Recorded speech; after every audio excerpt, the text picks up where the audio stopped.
Chat is disabled. Why is chat disabled? What the fuck?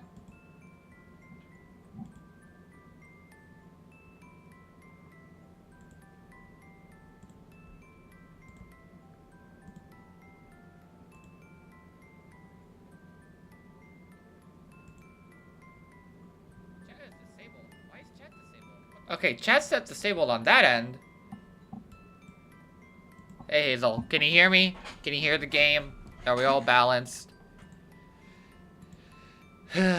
Why is the chat table on the OBS side? I guess I'll just have to open up fucking Google. Just keep my eyes on the stream there. Whatever. I don't care. Do I look like a kid? No, I don't. I don't care.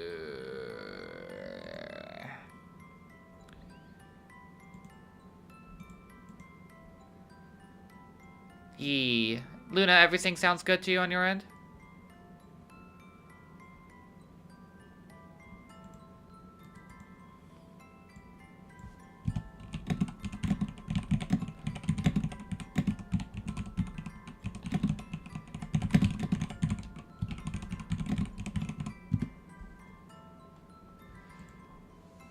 Yee. Char. No, no Char. No Chars tonight. No Char counterattacking.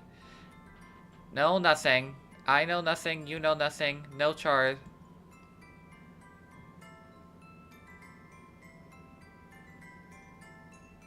Why is this game slightly smaller than... I want to know why my chat... Is the stream... File, docs, chat. There we go. Perfect. So I can close. I don't have to rely on Google anymore. I can minimize that. Still won't be able to know if I get a Discord notification or not. But... Well, I'll just keep an eye on the one. Alright. Let's just get back onto it. Because at least let's try to finish chapter 3 tonight. I just couldn't get the game out of my head. But now I've given up on being able to see Tara again. But I can't have any idea without at least trying to get through to her. She deserves to know I'm okay is a very subjective word right now. At least as okay as I can be given the circumstances. At first, Abigail was hesitant about interacting with other people. I don't blame her. After 2 centuries of solitude, talking to the 3 complete strangers, who of course a few days would be a very jarring shift. Despite that, she understands how important this is to me. Yeah, that's good to hear. I'm sure having wifey home helped. She warned me that we can't venture too far into the village itself. The magic of the forest only extends so far, and there's no telling what would happen when past it. The border of the magic isn't clear-cut, so I made a promise to stay close to her. Just in case. We're lucky to have someone as accommodating as her. If we fail, it means that a lot that she's willing to try. I'll try to fill her in what they expect from Tara and Morgan's personalities, doing my best to be terrible as I can while telling her how likely Tara is going to be completely flipped out when she sees a ghost. So yeah, your friend's dead, but not dead. It's kind of... Look, have you seen Princess Bride? When she's fully prepared, we'll make our way to the cabin. It's empty. There's not a trace that anyone's been in here in days. I guess we just missed them. All Tara things are gone. That's an instant relief. It seemed like a planned exit. Did you find something, Madison? Camel flinching as Abigail floats to the wall next to me. Incorporeally one of those things I've been able to get used to. I think so. It seems like the 2 of them went back to the village. I don't even have any idea she went home early or anything like that. It's just not in her nature. Do you think so? That sounds like it would be dangerous. Why would they put themselves in danger like that? Like a cabin in the middle of the woods isn't as dangerous, Abigail. Hopefully we can ask them ourselves. Abigail starts to back away, looking down on the ground. Madison, of course I'll do my best to help you. But I feel like it would be remiss of me if I didn't warn you to not get your hopes up. Hey, as long as you don't be a doomer like Hanyu, I'm okay. To manifest myself, the chances of you being able to communicate with them so soon are low. That's okay. I didn't have much hope to begin with. I like being dour about things, but I don't see how else I'm supposed to feel. She looks stricken by my words, and I hastily try to gloss over it. I mean, hey, you never know. If you can do it, maybe I can come along with you. The two of us together are bound to be able to accomplish more than we could on our own. Together. It is indeed Lambda Delta Tuesday. She looks down, grabbing handfuls of her gown. She agreed to come with me before, but it seems like she's having second thoughts. Please don't be a doomer like Hanyu. Please, please, What's please. wrong? It's just that accompanying you would mean returning to Eisenfeld again. I haven't returned since, well... I know. I never even thought to ask about that. I try to avoid talking about death as much as possible. Strange as it sounds, feel like it would be rude in a way. Invasive. But I should check with her before suggesting we make our trip out here.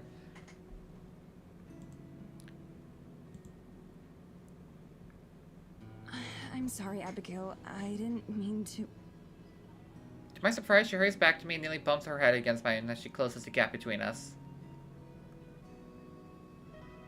You don't have to apologize, Madison. I agreed to help you, and I'm going to honor that commitment. Besides, maybe it could be good for me.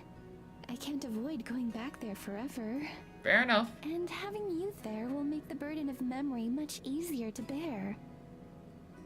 Her conviction combined with her invasion of my personal space makes my face flush red. For a moment, it looks like she's worried she upset me.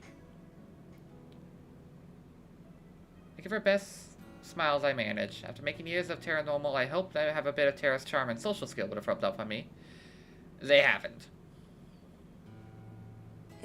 If you say so. As long as you don't feel like I'm forcing you or anything. Not at all.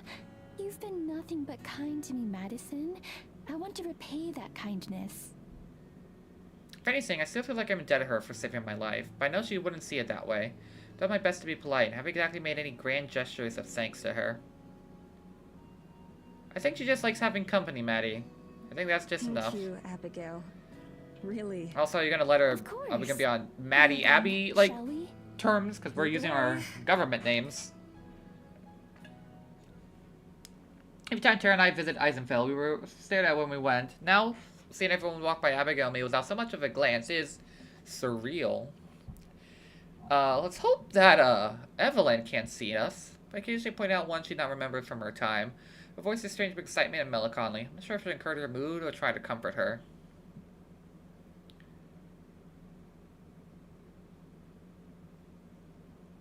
We enter the town square. We start to encounter larger groups of people. Each time one passes by, Abigail grabs onto my arm and moves me closer to me. Is she scared of crowds, or is it some of the villagers themselves that has her shaking in her boots? The ghost is shaking in her boots. Ooh. I ask her, but I think better for it.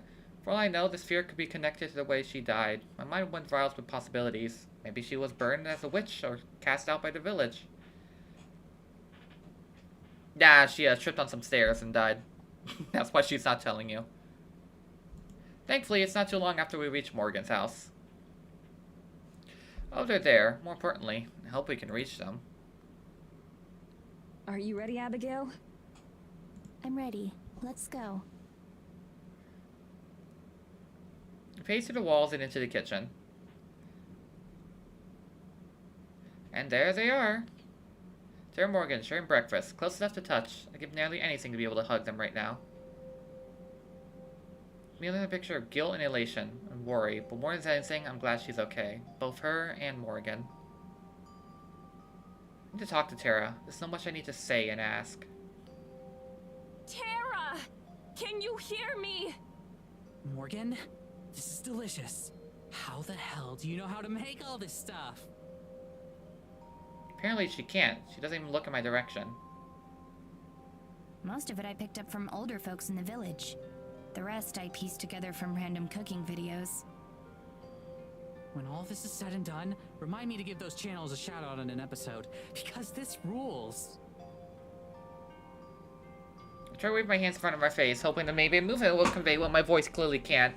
Once again, no reaction. What happens if you, like, phase inside of her and, like, stand exactly how she's standing? Morgan leans towards Tara, passing right through my hand.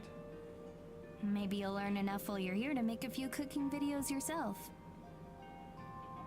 Are you asking because you actually think that'd be good, or do you just want to see another video where I almost burned my house down?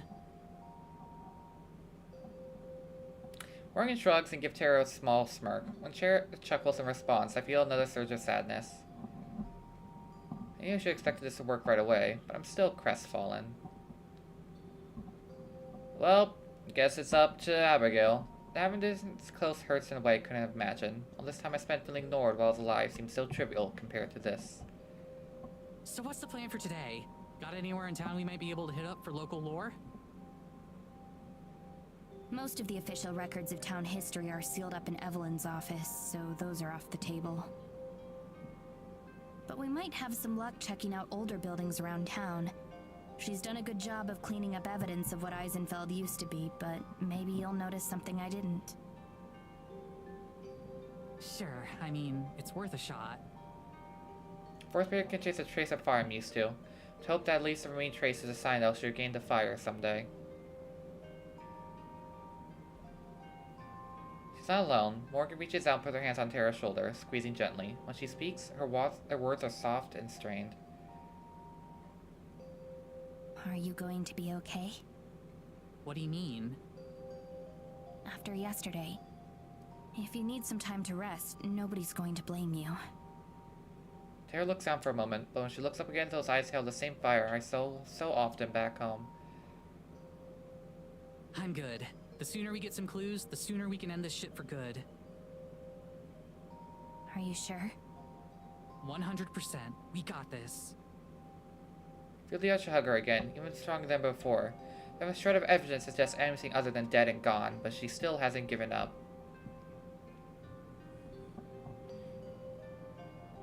The only kind of power was in me that I could use to manifest myself. Abigail's my only hope. I turned to her, trying to keep my voice level despite my desperation. Abigail, do you think you can manifest? Even if I can't reach them, maybe you can. Abigail nods, but she's frowning. My heart wasn't exactly sore, and I can feel it sink even further. I'll try, but whatever power I had that allowed me to appear to you has felt much weaker since I used it to save you. Spent too much mana. I close her eyes and start to lift high off the ground. As I watch, I feel a strange feeling in the air around me. It's like bending around her, being pulled aside so she actually steps to the border between our worlds. For a minute, it seems like it's actually working. Trying to figure out what exactly I was going to say when I feel the energy in the air start to fade. Abigail seems to be struggling. Furrowing her brows, she sways in the air.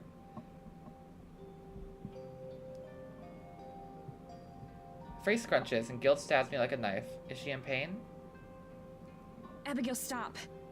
It's okay. Maybe if I just try a little harder. Reach out and gently take her hand, lowering her to the ground. She opens her eyes, breathing hard. She doesn't want to see Tara. It's not worth making her feel like this.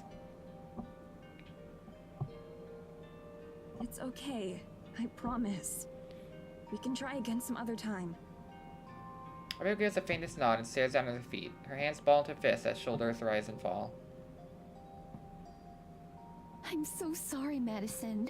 I don't understand why this is happening. There aren't any rulebooks for this sort of thing.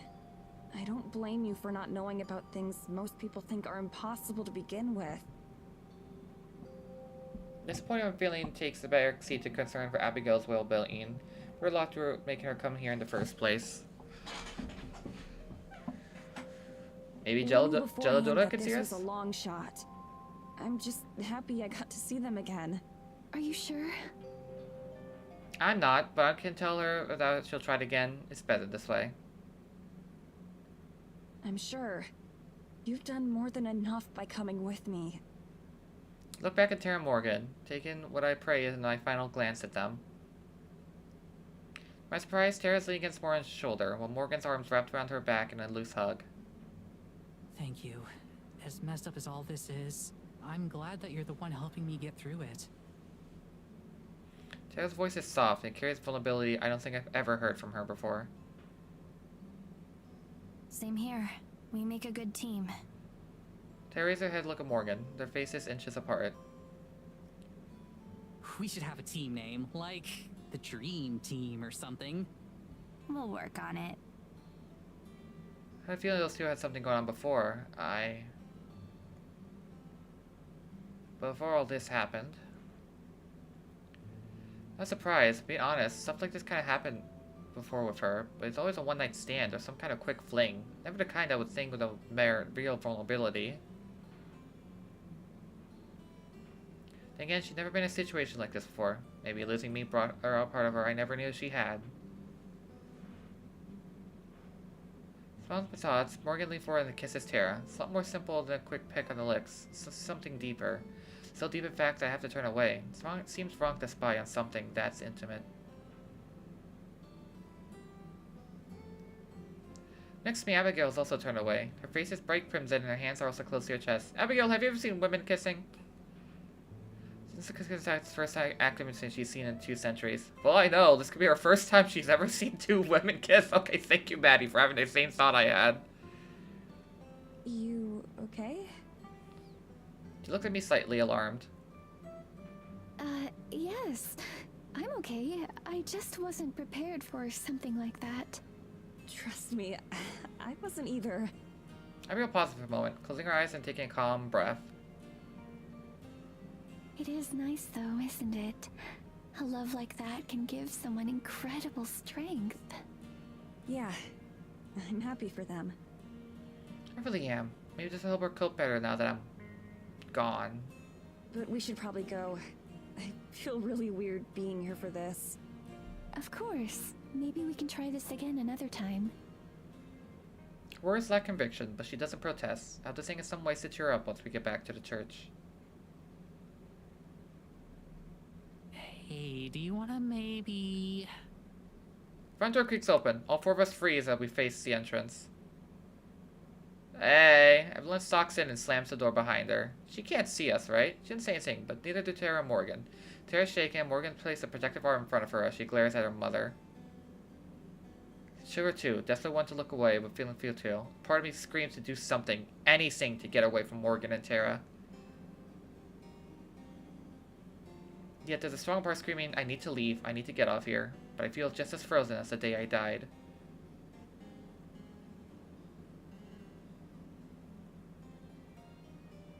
I feel Abigail pull my arm, pulling me backwards. She pulls my body through the connecting wall, and only when Evelyn's out of my vision I can breathe again.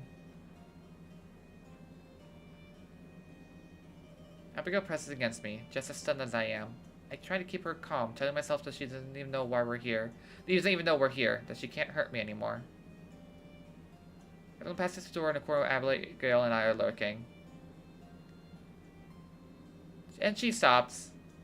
Slowly turns her head to look where we are, where there's otherwise just empty space. She's so close I can see her face contort in recognition and shock. Madison! I jerk my head backwards and Abigail says to start to head for the wall. Get the fuck out of there! Go, go, go, go, go! Enough to stop me out of trance. I went to her, casting a backwards glance at Evelyn to make sure she isn't following us. She doesn't move, but her eyes track us as we run. Right before I pass through the wall, her mouth opens. How? I don't stick around to find out what she says next. I begin running as fast as I can, facing through buildings and people with reckless abandon. So what you saw? All of fears feel inconsequential. Bleh. You try to say that 3 times fast. By the time we're back in the forest, it's clear that Evelyn has no interest in pursuing us. For now, at least. Madison, are you okay? She's weighing on my shoulder, pulling me close to her. My head throbs painfully, my breath is shaky, but her touch grounds me. I'm not sure. But I'm a lot better now that we have some distance between us and her. Look backwards towards the village, half expecting her to come flying at us like some sort of demon. Like Turbo Granny. She saw us, Abigail. How is that possible? Abigail looks down on the ground and realizes she's shaking as hard as I am. I wish I knew. Madison, she said something to you before we left, didn't she? Yeah. I didn't catch all of it, but I think I know what she was going to say. She looked shocked when she saw us. Confused, even. I think she didn't know about us being out here. Bill's voice is barely above a whisper when she speaks. Her face is drained of color. But now she does. Message is clear. As long as Evelyn is in Eisenfeld, we can't be. Sorry, Tara. I'm sorry, Morgan. It looks like you're on your own.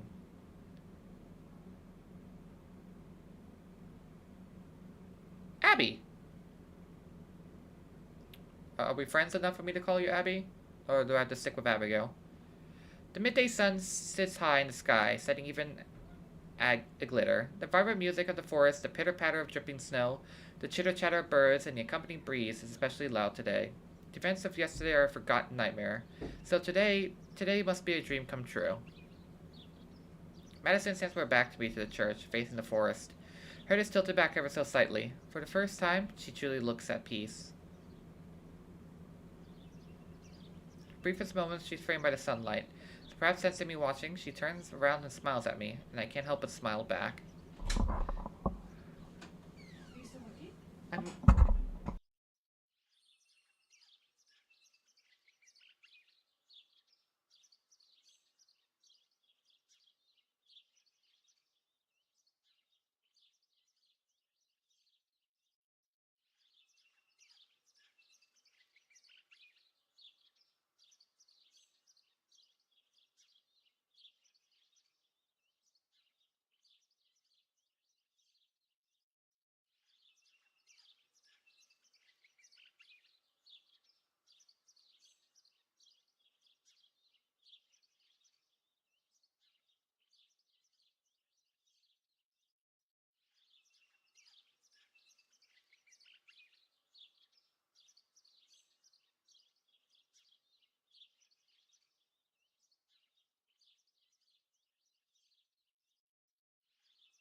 Sorry about that. My family came in my room. Good morning. Did you sleep well? Yeah, I did. It's getting a bit easier. That's wonderful. I know that isn't true. She tossed and turned and slide until early in the morning. I know I understand a bit.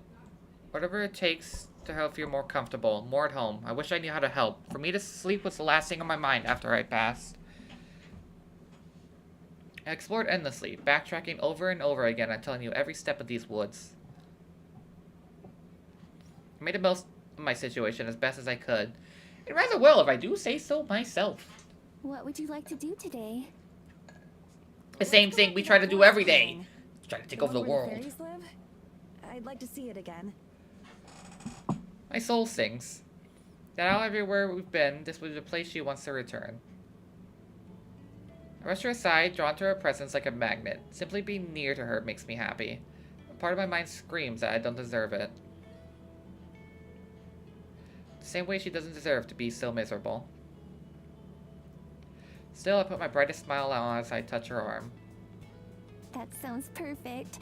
I'd like nothing better. Shall we go now? Yeah, sure. As a tradition, I lead the way out of the church and towards the forest. The trees, branches, part invitingly familiar and old. I ask the forest to take us to the clearing, and I can feel a ripple in response. Not physically, but in my heart. I know that the forest is listening. As if we'll explain, so much of this existence has become habit and routine for me that I keep taking the granted difficulties Madison must be going through. Emotional turmoil, coupled with her own understanding of the universe itself, keeps changing. I feel another pain in my heart at all. At that, the stab of guilt once more for enjoying her presence. Madison comes to me unhesitantly, her steps more confident than they used to be. We walk side by side, relish the closeness. I wonder if it even crosses her mind. Reaching clearing, Madison sighs contentedly, relaxed and easy. A tranquil expression settles on her face. Like a masterpiece of art, I spent the whole day appreciating that look if I could. The grove's serenity is contagious. I also feel a little more peace here. We head for the shore of the pond, and still glassy as ever. I really love it here. It's so calm. And those trees are the same color as your hair, I think. I'm not getting any color per out. This is not odd. Of course we said it before, but I don't mind. I can listen to talk about anything for any amount of time. I can listen to talk about taxes. Somewhere back at home. There's a little lake near where Tara and I live. Sometimes I like to go and sit down there to think. There are a ton of geese and ducks around too. Sometimes they won't leave you alone, so you just have to ignore them. Geese can be assholes. There's a flock of birds surrounding Madison, all quacking and vying for her attention. Maybe they want you to sing to them too. Madison laughs, sweet and subtle. It's the most beautiful sound in the world. Nah, they just want food. It's really popular to go down and feed them. Moms do it with their kids a lot. But then the birds get so used to it that they think every human has frozen peas for them. They must be disappointed quite often then. Yeah. She trails off, looking wistful. I'm sure she's thinking of home. I tried not to ask much about her life before I met her, because I know that memories hurt. To my surprise though, Madison clears her throat and continues talking. I wish that you could see it someday. My home, I mean, in America. I think you'd like it there. I'm sure that I would. I'd love to see any place that you care so much about. All of the buildings and the lights. I try to envision what it would be like, but it's futile. So much that I don't know, so many things that I haven't seen. I try to imagine it's like imagine a color that I've never seen before. No matter what she says, it's impossible to visualize. Even the memories I have of a few times I left Eisenfeld has long since faded. To me, the only world that exists now is the forest. I keep thinking, in your time, what would I have been like? Would I be the same person if I never fell in love with films? Films? Oh, it's like a play that you can watch anytime. They're really compelling. I see. I smooth her arms a little, looking like she wants to say more, but eventually she just shakes her head. She smiles a bit sadly. There are so many things like that. Films or events in history that are so normal to me, but that I keep forgetting you don't know about. What happened So in if our I country in the ever years say anything that makes no sense at 1939 to all, 1945? Let's not I talk can about try to that, Abigail. explain. There are a lot of things I've wondered about, it's true. For instance, sometimes I'll see great noisy machines up in the sky. Do you know what I'm talking about? Madison giggles again, but I don't know why. Yeah, those are called airplanes. They're kind of like giant carriages that carry people around. That's how we got from America to here. What? Don't tease me like that. There's no way something like that could fly. No, it's true. It's really true. They're the fastest way to get around the world.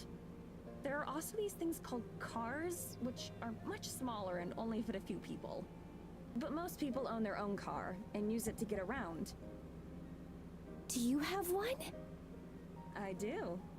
Why not use that to cross the ocean? She laughs again, I don't know why. At first I feel embarrassed. The gulf of knowledge I lack nearly as wide as the ocean that she claims to have crossed. Then she gets closer, placing her arms around me in a light hug. Again, I don't know why. But it's lovely. I feel myself relaxing, leaning against her arms and enjoying the closeness, the comfort, the affection. Far too soon, Madison relaxes and I regrettably pull away from her. She's up at the sky, and for a brief moment, I anticipate another lesson about the modern world. I've been thinking a lot about what you said the other day. About how you've never wanted to leave this place. Yes, I'm far too cowardly for that. And many other ways, too. I don't think that's cowardly at all. It's difficult to leave behind what you know and what feels safe. In fact, it's really scary. I know that the two don't really compare, but... Abigail, would before you I like to decided try to write Monster Tara's show, Energy? I felt the same way. Like I was afraid to leave, just because I was so used to it being part of my life. But I decided that if I wasn't happy with how things were, that I should just take the risk and change something. Everyone has those worries, though. That doesn't make you a coward. Madison half smiles, the side of her mouth curling just a little bit. If we ever do find a way out of here, maybe you could come back to America with me.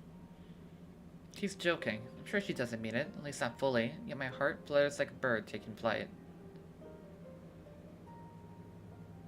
After everything that's happened, does she even have concern for someone like me?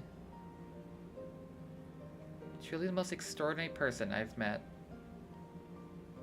And as happy as I offer makes me, hurts like a knife knowing it in my heart because I know that it could never be.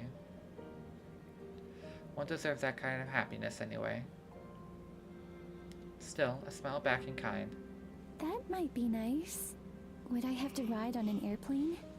Oh, definitely. People don't really take boats across the ocean for travel anymore.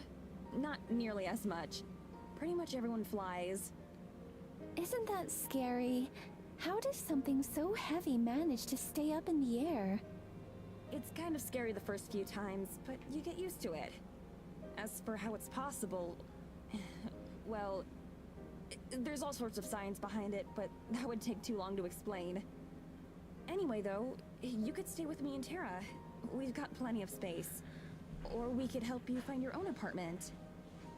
There's a lot you'd have to learn about the modern world, of course, but it'd be worth it, and we could help you learn. Madison continues on, explaining this and that procedure we have to go through and how we overcome each obstacle. I play my part, smiling, nodding along. It's an easy role. It does sound wonderful. In fact, there's nothing I'd like more. So, at first I thought she was joking. She became completely serious. It makes it hurt even more. Because I know it's impossible. I close my eyes to hide the tears that sprung there, unbidden. Fortunately, Madison doesn't even seem to notice. Her voice trails off, my eyes open again. Since she's looking past me, her eyes wide with awe. I spin around. Rolling about, far too early in the day. Are those the fairies you were talking about? Yes, put it in the Yes. bottle. A handful of them flirt amongst the trees and lights, praying us no mind. Move like dancers, their motions fluid and sync with each other. One rises up to adjust the hanging light. Another fairy weaves between branches, carrying something in its hand that I can't see. Though I only spy a few of them right now, I'm sure there's many more out there in sight, deeper in the grove or otherwise nearby. Madison watches them, with unabashed awe. What are they doing? I shrug. I'm not sure. I've never seen them out during the day like this. Usually they stay hidden in their hive until the moon is out. They aren't like humans. They're something entirely different.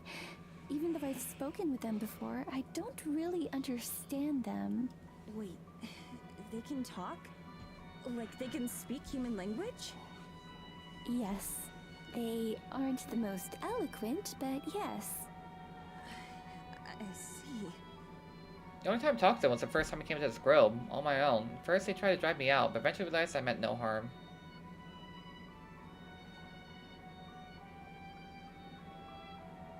Since then, we haven't interacted. They're part of the forest too, right? In the connected way that you were talking about before. Yes. She makes a sound in acknowledgement, but doesn't say anything more. Whether implications of meaning that I have to her goes unspoken. Soon the fairies disappear once more into the trees, where the business that calls them here finished. They go silently, not even a hum of their tiny wings reaching us. After a few seconds, we were left alone again. They weren't anything like I expected. Really? How so? In stories I've heard, fairies are always smaller and look like little people with wings. Not like what we just saw. And they usually live in flowers and fields, not the snow. But those are just stories, of course. I keep having to remind myself that this is real life. And that real life doesn't care what happens in stories. Madison looks down at the pond. Gently, she placed the tip of her foot in the water. Of course, the water remains still, like she isn't even there.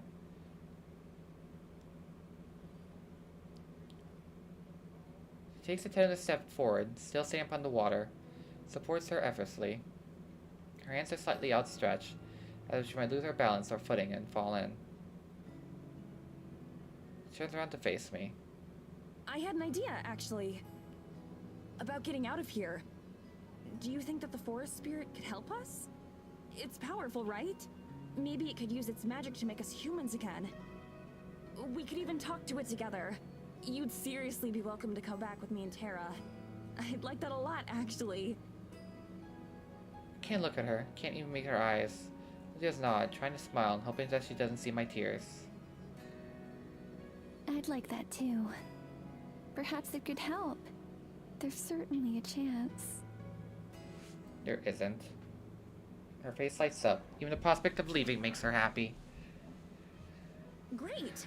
Maybe we can plan together what the best way to ask it would be? Just not again. It's all I can do. Sure. I can't bring myself to tell the truth. That no matter what she asks, what she says, there's no way the spirit can grant her wish. It's not just something that can be reversed. Her mortal form was destroyed by Evelyn, just shortly after I saved her spirit.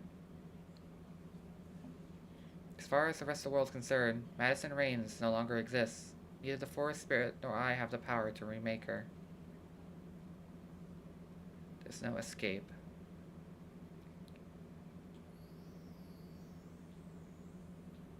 Okay, now we're in chapter 4. You know what? Fuck it. Let's keep going. Let's keep going. Let's keep going. I can't stop playing. Dear God, someone help me. Back to Morgan. Another morning. Nothing's changed. No progress, no hope. The only difference in the morning is that Tara's still asleep. It's the first time I've woken up before her since we started sleeping together. I'm glad she's still sleeping. I can tell she needs it. I slip out of bed and dress silently. My next move should be heading back to the shop. Sticking to routine is what keeps Evelyn off our backs. For now. The instant I start thinking about Evelyn again, I'm hit by a powerful urge to climb back into bed and wrap my arms around Tara. Hold her for a little longer. I don't. She needs to rest, and there's still some time before she leaves. Somehow thinking about her makes me feel even worse. Try to push the thoughts away, but a voice does that for me. Oh shit, what time is it?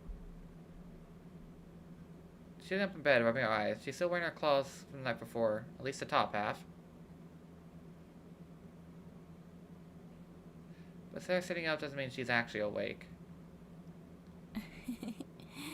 It's still early. You can rest more. No, it's fine. I got this. I'm just going to go spend some time in the shop so nobody comes to check in on us later today. Get some sleep. I'll be back soon. You sure? Back to bed and kiss her forehead before lowering her onto the pillow. I'm sure. I'll wake you up when I'm back. Okay, cool. Thanks, babe. Thanks. Dead silence. I knew what you meant.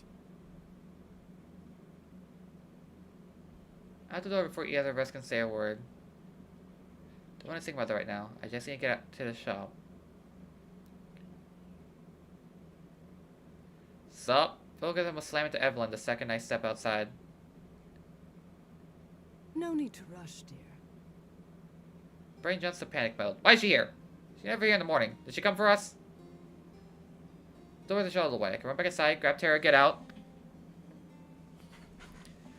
Now deep down it's pointless to try. If she wants us dead, we'd be dead. I don't know why she's sparing us, but if she changes her mind, we won't get a warning. What do you want? Her mouth curls into a frown.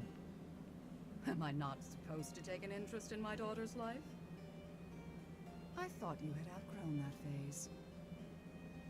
Grit my teeth. The sight of Tara's body being flung into a wall. Maddie's room in the cabin, hauntingly empty.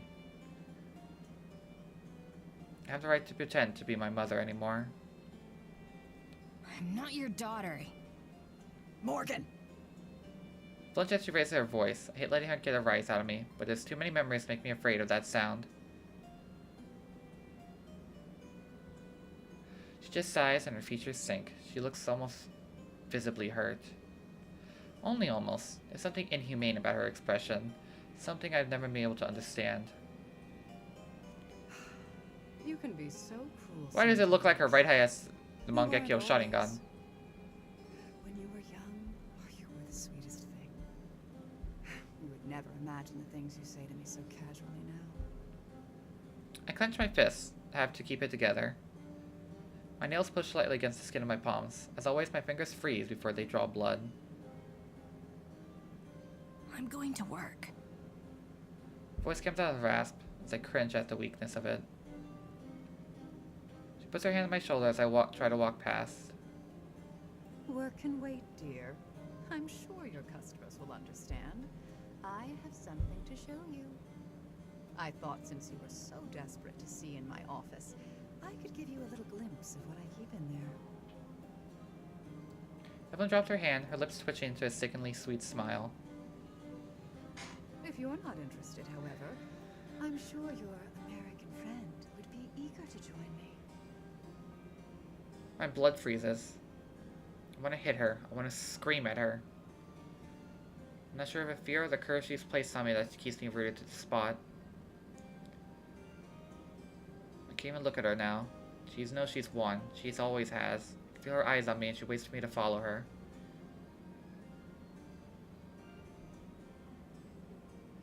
One passes and she makes a sound of affirmation. She turns away. Now come with me, dear. I figure out where we're heading after a couple minutes of walking. The forest. She's taking me in there, then. This could be it. Ah, here we are. Look back in the house where I hope isn't the last time. What if it's going to happen if Tara wakes up and can't find me? What if she never sees me again? Tara. What her name under my breath? Some down childish part of me hopes that she heard it somehow. Better that she's not here, but I still wish she was. What was that, dear? Nothing. I ought to thank your friend. She's made motivating you so much easier. It's nice to see you caring about someone other than yourself for once. I'd almost think you were finally growing up, if you weren't so stubbornly holding on to your teenage rebelliousness. I don't say anything. I keep my face blank. 1, 2, breathing. She pays me no mind. Walk into the forest, past the initial tree line, into the depths. At least know where we are. Or I thought I did. So keep walking and realize I don't know where we are at all. I recognize any of this. The trees are different. These are the ones I know. They're even the ones I saw when we started walking. Walk past this path dozens of times. There's no way I make a mistake. The branches blotted the sun even more than usual, and the shadows seem to blend around Evelyn. Maybe she's taking us to where Abby and Maddie currently are? That'd be maybe good? Near the cracking of old wood and darkness. Almost sounds like the trees are moving. I've never seen the forest behave like this. I've never seen anything behave like this. As we walk, Evelyn keeps turning her head as to glance to me. Probably trying to see how scared I am. I don't let my expression waver. I won't let her in. She won't win this one. Things around me I don't even look like trees anymore. They're too gnarled and rotten. They twist into shapes that should be impossible. They form walls around us as we walk, pushing us forward.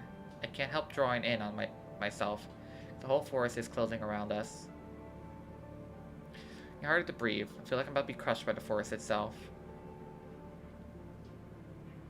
So that I can't take anymore, we break into a clearing.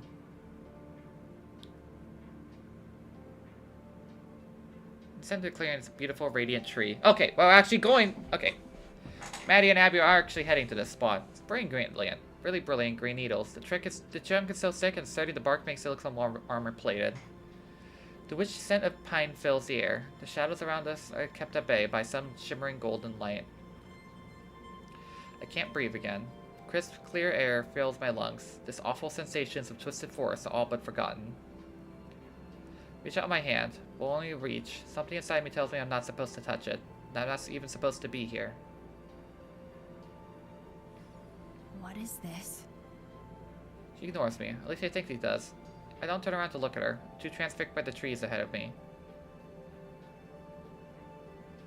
I don't know how long I stand there staring, but after some time notice the air around me change. My limbs begin to numb almost immediately. So back at Evelyn, she's glowing, an oily shimmer all over her body. She's smiling at me. Smiling. You were so peaceful, so calm. I can't remember another time when you were so relaxed. I hate to interrupt it. Really, I do. But I only have so much time to spend here. Do understand? She started walking towards me. That's when I see the knife in her hands. I try to open my mouth to speak. I try to move my feet away from her. I can't. Completely still, impulse crashes against nature. My heart hammers in my chest. Every muscle of my body is frozen. I can't even shake. This forest spirit. It's so young. As small as it is, the power within it is enough to melt the ice in this place, to draw you in. You love it so much, even though you'd only just met it moments ago. Rush of understand fills me. The warmth, the peace in this place. A haven from the cold. Now we're the intruders. I always knew you were part of this forest. Much more than any of the others. This confirms that. She grabs my hand and holds it up, examining my palm, running her fingers over its creases, as if it's like nothing she's ever seen before. I thought it would make you dangerous. It didn't. It made you weaker. She presses a blade in my hand. My mind screams at my body, desperately trying to get my muscles to respond. Her one chance at success, of escape. And you're weakened by it. She laughs at herself, like she knows a joke that I'm not in on. With swift motion, she drags the knife in my palm. I stand in horror as blood trickles and pools from the open gash. Since you loved it so much, I wonder how it will feel for you to be the one to kill it. My strings are cut at that moment, and I fall over. The rush of sensations over me all at once. The pain, the cold. Scream out, clutching my palm. I turn to try to claw immediately. My instincts challenge me as I fell to my knees over and over. Get up, run, run. Too late. Evelyn grabs my wrist so I feel like the bones are about to break, and she swings me around and presses my bloody palm into the forest spirit. Before I grab my hand away, I feel a voice bursting forth from within.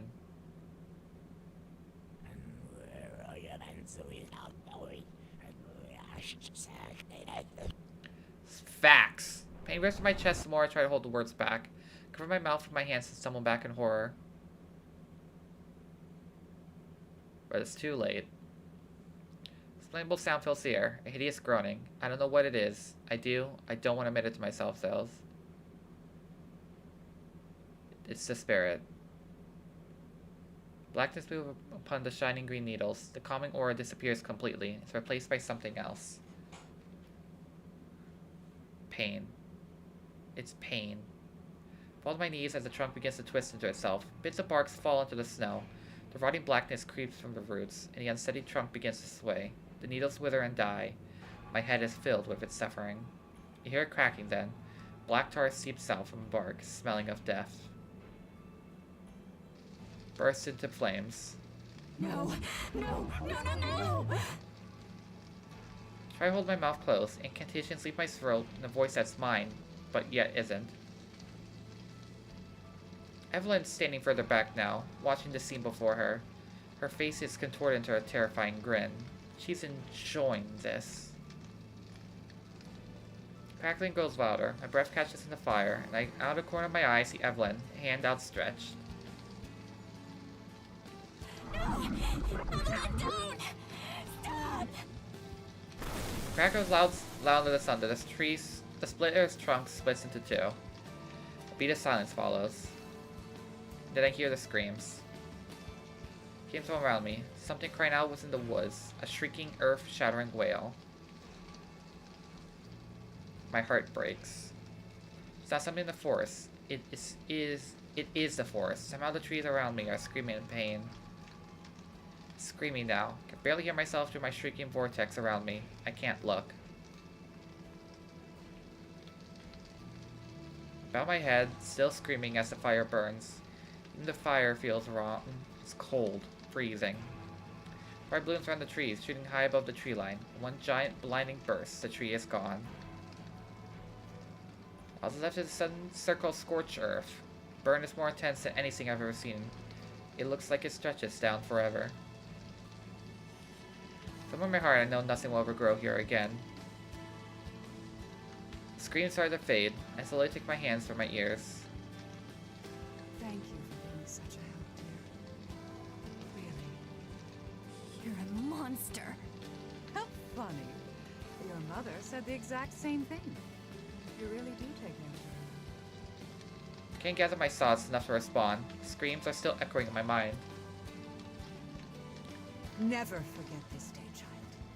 In the brief time you have left, I want you to know for certain that you don't stand a chance at changing your fate. You never have. None of you ever had. And when the time comes for you to serve as my vessel, I'll make sure the next one won't either. Why does she look like she is a Pokemon sprite ready for battle? Prepare for the worst. Well, she does pat my head and ruffle my hair. You can find your own way home, I assume. I know how much you love these woods.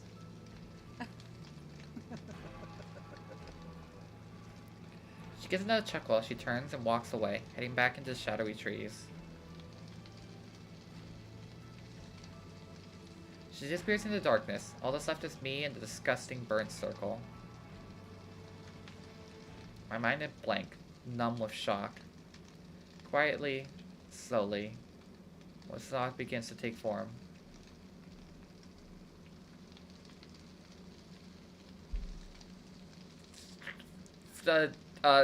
Mickey Mouse! Mickey Mouse, what should I do? What is your advice, Mickey Mouse? They'll pay for this. She tried to break me for years, over and over again. Never left her. Not going to let her do it now. Look how powerful she is. I don't care what she did to Maddie. It's going to pay. Tara and I are going to make sure of it. And hey, if I'm going down, might as well go down screaming. We'll destroy her, once and for all. Leave this place behind for good, together. Nothing's going to stop us.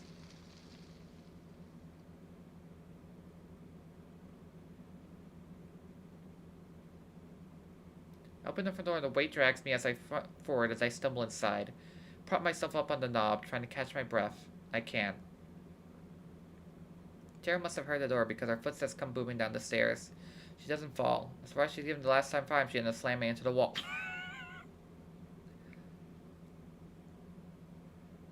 Keep telling her to be careful. This time I'm glad she isn't. Closing the door behind me, I finally managed to enter the kitchen as she rounds the corner. Holy shit, you're okay. I thought when you didn't come home, I'm okay. Don't worry. It wasn't anything. I can't seem to finish my sentence. My head is swimming. I stumble again, ready to collapse onto the floor. Let's go upstairs. You need some rest. Come on. Her voice is warm, quiet, and reassuring. I can't believe it belongs to the same girl that spends her day yelling at the Loch Ness Monster. But it's what I need right now. Thank you, Tara. Hey, that's what I'm here for. We're the dream team, remember? She flashes me a now very familiar wide-mouthed, goofy grin. I can tell she's trying to distract me from the fear and worry. I can see in her eyes that she's never been hard to read, but by now she's an open book. At least she's trying. That counts. Come on. Luna, let's go get bite up there. Hazel for me. Tara holds my arm to steady me as we go up the stairs. I hate being like this. I'm not supposed to be weak. I can't be weak. Ignore the shaking my legs and force myself to stand on my own. Even if it's just walk into bed and sit down. It helps. You just sit here for a minute and relax, okay? I'll go make some coffee or something. I thought you didn't even know how to make coffee. That's where the or something comes in. Take me realizes the second I'm laughing. Everything's gone wrong, but I'm laughing. Every time I start to lose hope, she makes me laugh. She's smiling again. It's genuine this time.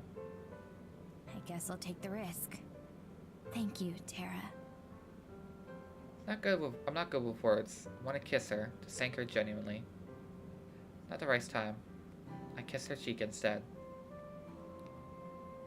She doesn't say anything, just turns her head for the kitchen. Maybe that was a mistake, but I don't think it was. World panic hits my brain for an instant she leaves. Starts to overcome me, crashing my thoughts and pulling me deeper into the abyss. My breathing runs ragged. Close my eyes, counting to 100, as I've done many times before, but it's not enough. The forest, Maddie, Evelyn. Tara. Try to raise my head above the water. I can't do this. After everything with Maddie and Evelyn, Tara should have to deal with my problems too. Neither of us have the time to deal with all the feelings I know we're not talking about. If I'm a bigger part of the picture than Maddie, I know what it's going to lead to.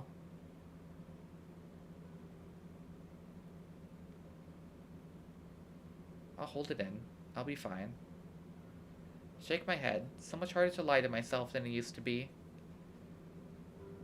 It holds heavy footsteps to me from my mess in my head. Tara slips back into the room with 2 mugs of what I think it's supposed to be coffee. Milk coffee always makes me feel calm, but right now it just makes me feel sick. Bite her harder, because apparently Hazel's not paying attention. If the caffeine in this doesn't wake you up, then at least the taste will. As long as it doesn't kill me. No promises. I bring the mug to my lips and taste it carefully. It's not bad. Or maybe I'm just desperate. Either way, I keep drinking. So, what happened out there? Did she hurt you? Not really. She just went on about how I can't do anything to her. It wasn't anything serious. Bullshit. I try to tell her not to worry, but I can't. Evelyn's laughter rattles around my head the second I open my mouth. Ready to place the empty mug on the coffee of my desk. I hear Tara sharp and take a breath behind me, and I spin around, my heart racing. Fear and worry reflect in her eyes as her gaze fills between my face and my hand. I don't look at my palm, still bleeding gently. It sobs now that I'm looking at it. For everything that happened, I forgot about it. Tara reaches forward and holds my hand between her own, applying a gentle pressure to it. Considering it's more than I can handle, I can't lie to her. I'm sorry, Tara. We've already got so much to worry about. I didn't want to give you more. I want to look out for you, Morgan. I can take it. Two of us stood silent for a while, for what feels like an eternity. Every sentence I try to form falls apart the moment I open my mouth. My water! Ow! The screaming echoes in my head. But eventually, I do it. And then I couldn't stop. I was killing it. Tara rubs my hands, staying quiet as I continue talking. Feel my eyes stinging the more I speak, but I have to hold it together. It was burning. It was burning and dying. It was like the entire forest felt it. I couldn't stop the magic no matter what I did. And after everything was said and done, Evelyn, I feel tightness in my chest. Never spoken like this before to anyone, not even Geladura. She told me my real mother was just like me. I can't bring myself to continue. Voicing the implications out loud would make them more real than they already are. My real mother is gone, and whatever similarities we bore now mean nothing. All that matters is that she's lost. Shit, Morgan, Stinging's getting worse. She probably doesn't know how much we know. If she's trying to scare you, that means she's really scared of us. Her pulling weird shit in the forest isn't gonna change anything. She can't understand. How do I tell her about the screams of the forest? That black fire. The trees were... Luna, where do you fucking get a beluga whale from? Is there an actual gif of that? Send it to me. We're about to lose hope. I have to keep it together. You're right. Sorry. I shouldn't have made such a big deal out of it. Hey, that's not what I meant. I want to hear what you have to say. She sits down next to me. The sting in my eyes isn't going away, no matter how many times I try to blink it back. You know I'm not the best at, like, saying stuff. Or knowing how to say stuff. Isn't that your job? Yeah, but do I ever look like I know what I'm doing? She holds my hand as I chuckle. You've got a point. But I'm okay, I promise. It was just some cheap scare tactic. I wouldn't let something like Luna! that beat me. Luna! What are you doing? What are you Like doing? said, this is just a sign that we're on the right track. Just because everyone else before us failed, that doesn't mean that... Morgan, Huh? you're crying. What? No, I'm not. Inch by inch, I reach up and touch my cheek. It's wet. I can't be crying. My eyes are still stinging. I've been holding it back. It's okay. You can cry. I told you, I'm not... My voice comes out with a loud choke sob. I'm not... Tears flow down my face for the first time in years. Each one burns my skin like tiny painful reminder how pathetic I'm being. I... Definitely want to try to wipe the tears away even though I know it's pointless. They just keep coming. I squeeze my eyes shut instead of hopes I will somehow force the tears back in. Then once again, I feel Tara's arms around me. She squeezes me so hard that I start thinking she's trying to wring the tears out of me. I push her away to tell her I can handle this on my own. I don't. I can't. I need her. Let it out. You know I've got you. I let it out. I throw my arms around her and rest my head against her shoulder. All I can do is hope that the fabric muffles my sobs. She rubs my back slowly and presses her lips to my forehead. I feel like I'm burning inside, but her warmth is different. Soothing. My whole body shakes against Tara. She doesn't flinch. She doesn't say anything. She holds me close. This isn't the girl I spent years watching yell about monsters on the internet. This isn't the girl that stepped off the train a few weeks ago. Something about being here changed her. As I cling to her for dear life, I realize that it changed me, too. I can feel my tears start to slow when the thought crosses my mind. I don't catch my breath. Tara loosens my grip as I start shaking. When she takes the lips off my forehead, I fight the urge to pull her back down.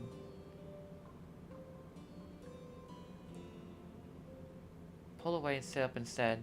It's nice to be able to wipe my cheeks and actually have them stay dry. Yeah, I can see Tara's face is stained with tears too. It's my fault. I'm sorry. Hey, it's cool. I don't think anyone on Earth or anywhere else would say you don't deserve a minute to get it all out there. If you say so. For what it's worth, I think you stand a way better chance than any of the people that came before you. After all, you've got one thing they don't. What's that? She breaks into a massive grin that tears streaks on her face can't help to tarnish. I know what she's going to say before she even brings out her finger guns. Me, obviously. Start to chuckle before it bursts into laughter. Real, full laughter. Now and then a sob slips in. I don't mind as much anymore. As always, she knows how to make me feel better. My incredibly humble savior. Hey, if I can't stay on brand even under the threat of death, I don't deserve to be popular. I love that about you. I clamp my mouth shut the instant the words leave it. I know where that came from. Tara's expression makes it clear she doesn't either. Thanks.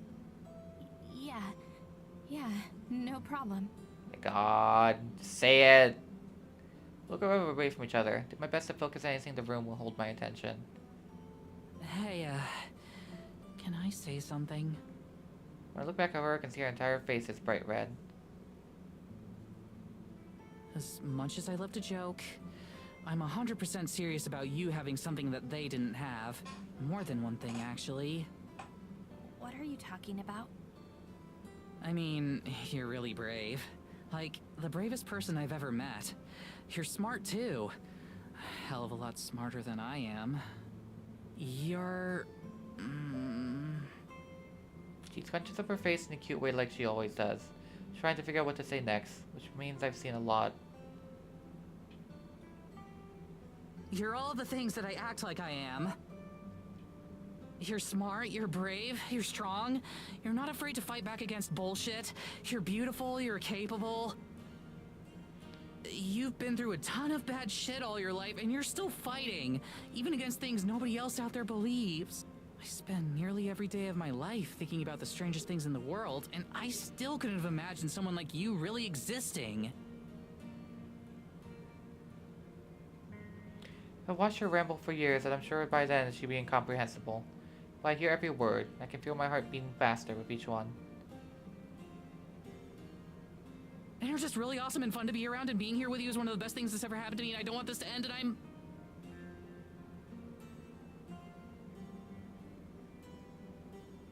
You're in love with me. I'm in love with you!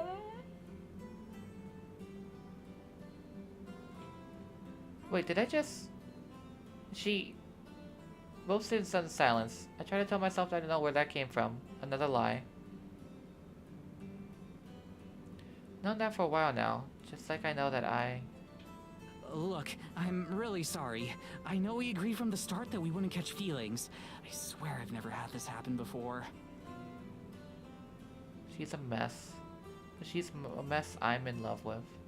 I get if you're upset, and I'm sorry for bringing us up now while we've still got this other shit going on. And when this is over, I can just leave, and I won't make a big deal about any of it, and we can just go back to living our own separate lives.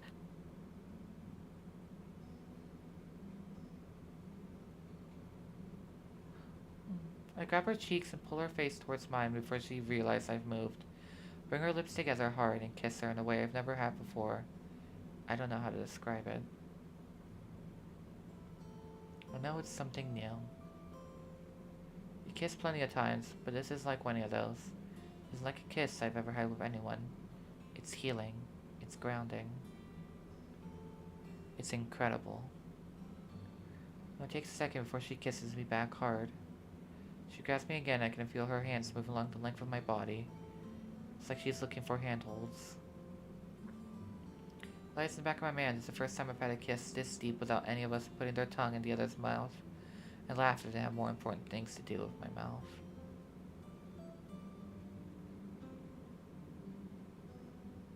We have to stop for breath eventually. What to do is blow hot air into each other's faces for a split second before coming back together. This is too good to let it end so soon.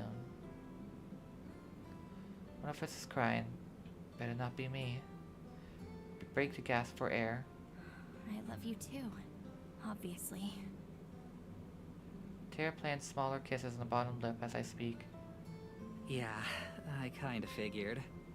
Saying out loud feels incredible. It's like dropping weights I've been carrying for miles. I feel everything Evelyn took from me coming back and forth. I guess I really do have you after all. With rare finality, we break apart but remain close. Tara presses her forehead to mine and nuzzles my nose. I'm not going to let her hurt you. I promise. I know. We're gonna beat this thing, Morgan. We're gonna kick Evelyn's ass, and we're gonna save my best friend. And when we leave the shitty village behind for good, I want you to come with us. Tara, I've been planning to leave Eisenfeld for years. U-Haul lesbians. U-Haul lesbians. She closes her eyes and does a little fist bump gesture. I know it's just for show. I laugh anyway. So, what does this make us? What do you mean? Are we, like, dating? Or... She rubs the back of her neck and smiles awkwardly. I mean, it's been a while since I've done something like this, and this isn't exactly a normal dating scenario. I know what she's trying to say. We don't know what's around the corner yet. But right now, I don't care what's around the corner. Yes. Huh? I'd love to have you be my girlfriend, Tara. You're right. We don't know what's coming next. But I do know that no matter what, we're leaving Eisenfeld together. So let's leave it together. She freezes for a second, then she gives me a massive, goofy grin and throws her arms around me. Romance and wordplay? My mom was wrong when she said I couldn't have it all. We try to kiss, but we're too busy laughing. It's a little bit more before we finally make it. So, girlfriends, huh? That's how it works, yeah? Awesome, cool, girlfriends, yeah. You sure do have a way with words. Hey, I have other talents. Oh yeah? Like what? Now she's about to kiss me, but I beat her there. My lips meet hers on the way up. A squeak of surprise melts away as we hold each other. We're still in danger. We don't have any real chance of victory. We still have more questions than we do answers. But I'm not afraid. Not anymore.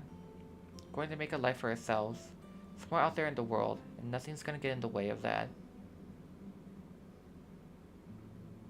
I promise. Back to Maddie. Hey Luna, why have you never recommended this game to me before?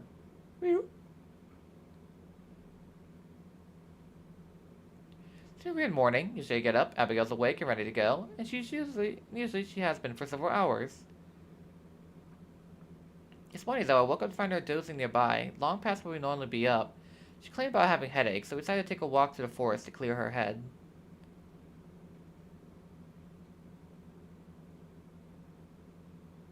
No, I don't think I've ever heard you mention it before. Nope, not once. Nope, nope, nope, nope, nope, nope. I'm walking to uncomfortable silence. An hour or so before we noticed the buzzing. At first it was faint, like the sound of wind rustling the trees. It started to get louder and louder. Fairies! Fairy godparents! First word she said in ages. She pulled me close to hear the buzzing gets close. Sure enough, the source of the noise comes into view. Dozens of fairies, maybe it's hundreds of them, flooded past overhead. They form a cloud rushing through the forest, nimbly weaving over and under the branches. First all the fairies back in the clearing, their movements were graceful and delicate, but now they're frantic and urgent. Swarm travels right towards us. They don't seem to notice or care about us all. The buzzing has grown to almost ear-splitting level. I realize it comes from their all wings. Like bees, their tiny wings beat rapidly to keep them up. Their blur against the fairies' snow-looking bodies. Suddenly, several of the fairies split off the rest and dive towards us. I fling my hands up to protect us, but they come to a halt overhead. First, tries to get a good look at them. Bodies are smooth and pale blue with whitish tinge. Their eyes are beady and small. It looks like tiny flecks of obsidian than anything with sight. First look, they're wearing gowns, but I realize that's what their clothes are part of the body. Colorful plumage should make their fairies distinct from one another. Rather than legs, the body tailed off with a point, like ballerinas. Like snowflakes. No two look the same. One turns a somersault while the other one hovers anxiously. Our queen! Is that you? Have you returned? Voices are identical, squeaky and raspy, yet imperceptibly loud despite their tiny size. It takes me a second to realize they're addressing me.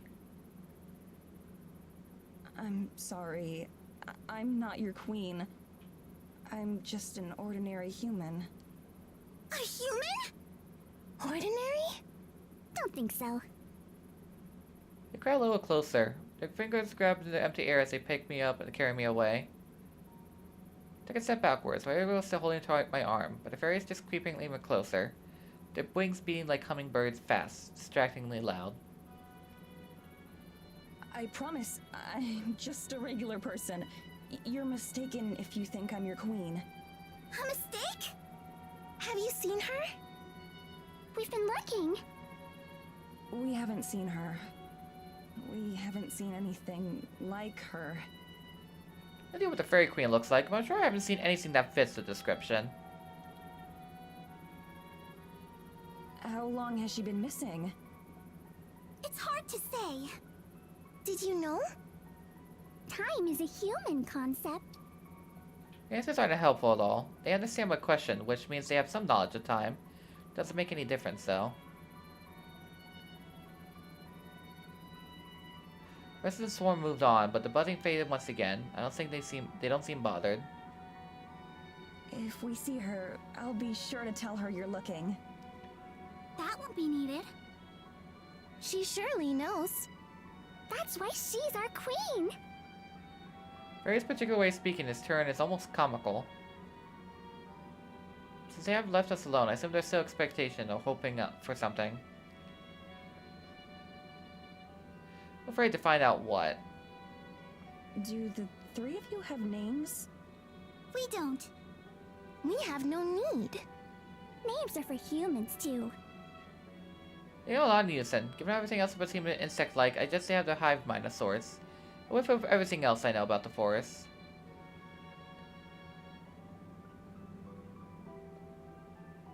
Getting a bit tired of all the different networks and connections. It's silly, but it feels like not knowing the password to a friend's Wi-Fi. I keep them straight in my head. I give them each a name. The first one, the purple flower, is Hay. The Anan has blonde hair. The last one is Frio. Besides me, Abigail tucks my sleeve superstitiously. She didn't go away from the conversation, trying to lead me out of it. So back to Fairies, putting my best customer service voice on. We have to go now. It was nice to meet you. I hope you're able to find your queen soon. I don't want to turn back on them, so I wait for them to say their farewells and leave, but instead they come even closer, causing Abigail to gasp. Don't go! What if you stayed? You could be our queen. You would do. We could make it so. It would be easy. Alarm bells ring in my head. Start to step backwards, with Abigail keeping me right on me. There isn't anyone else. Not everyone is suitable. But you are. Let us show you what it'd be like. We can give you a taste. Would that be all right? Buzzing and fluttering slows as 3 pairs of eyes stare at us. Abigail squeezes my arm. I move my mouth to say no, but their gazes pierce me into my roots spot, like tiny dancers adorned with glitter. Their skin shimmers in the low light flittering through the clouds. Medicine. Come on, let's go. I can't, or rather, I don't want to, not yet. What if I know something useful, Abigail? We know lots of things. Secret things, clever things. We can know you, too. These are pests. They're buzzing us a little too loud, and the voice is a little too shrill. But... You don't belong here. We can tell. But wouldn't you like to belong? They creep a little closer, in synchronized motion. They're close enough now I can reach out and grab one or two. Or slap them away. I don't, though. Place to belong. Could they really offer that? What exactly do you mean? I feel Abigail's grip tighten around my coat, but she doesn't say anything. Sensing the opening, the fairy circles dizzling around our heads. The forest doesn't reject you. But it doesn't accept you either. We could change that, though. Whatever it is you want! Whatever you're searching for, if you help us. Wouldn't you like that? With a jolt, I turn to face Abigail. I'm sure she knows what I'm thinking. Whatever I want, there's only one thing. Freedom. Abigail scales back at me a moment, presses herself against me. Looking up at the fairies, I nod. Okay. Just a taste. Excited to dive downwards to the level of my face. Abigail cringes, but doesn't let go. One fairies close in, placing their hands on my face like they're checking my temperature. The hands are frigid, painfully so. Same by the fact I never felt cold in days. My hands jerk out of my instinct, ready to pry them away, but I don't. One of the fairies moved their hands to cover my lips, one to cover my ears, the other my eyes. See no evil, hear no evil, speak no evil. For a split second, I feel like I'm falling through the air. Then it hits me. All I see is black. I'm alone. And yet, hundreds of presences flood my consciousness all at once. I can tell they're the fairies, but I don't know how I can tell. I'm bombarded by their awareness like tiny darts, not using words or thoughts or intentions, but just feeling. They're somehow distant, as if behind a wall, but so present. I try to find the semi-familiar presences of Hay, Frio, and Anon, but they're indistinguishable from the rest. There's no individuality, no sense of identity at all. They're just the fairies as a whole. We are the rats. But I can feel what they're feeling. Panic and anger and hurt all churned together. The feeling of being lost, of not knowing where to go or what to do, but not being able to sit still. Though I can't tie it to any particular memory or event, the feeling hits me so strongly, so undiluted that I think I might cry. I can feel that they've been scared by something, but I don't know what that something is. Then, at last, I feel a nudge within my mind. The sensation of being noticed. The presence takes me in, welcoming me. It occurs to me that I no longer exist. I try to ask what's going on, but I don't need to. The moment the question forms, the presence with me starts to answer. Images play in my head, ones I've never seen before. They're grainy, like an old film. If I try to focus on a particular detail, the whole thing becomes muddy. I can see flames burning away at the forest. The fire is so real that I can almost feel its warmth. But when I start to focus on it, that too vanishes. The presence of the fairies weighs on my mind, an uninvited audience to the next part. I can see a fairy, stumbling alone, but something's wrong with it. I realize instantly, I can't feel its presence. Where it should be, there's just a gaping hole, so vast and profound that it hurts by sheer exclusion. It's agonizing. I want Welcome to back, tear my heart Hazel. out of my chest so I don't have to feel it anymore. The presence of the fairies. Luna, go the whole slap her nest for me, tries please. to reach out after it and fill the hole, but it won't allow itself to be touched.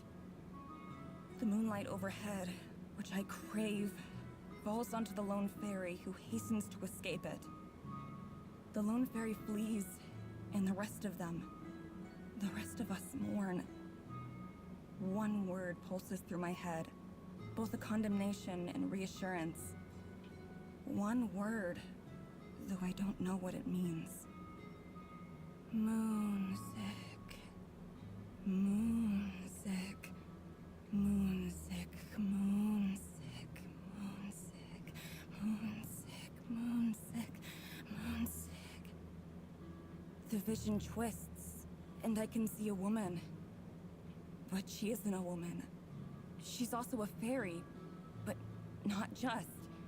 I'm so happy and relieved to see her that I just know she's the fairy queen. I can feel how much she misses the lone fairy. I know, because I miss her too. Desperately.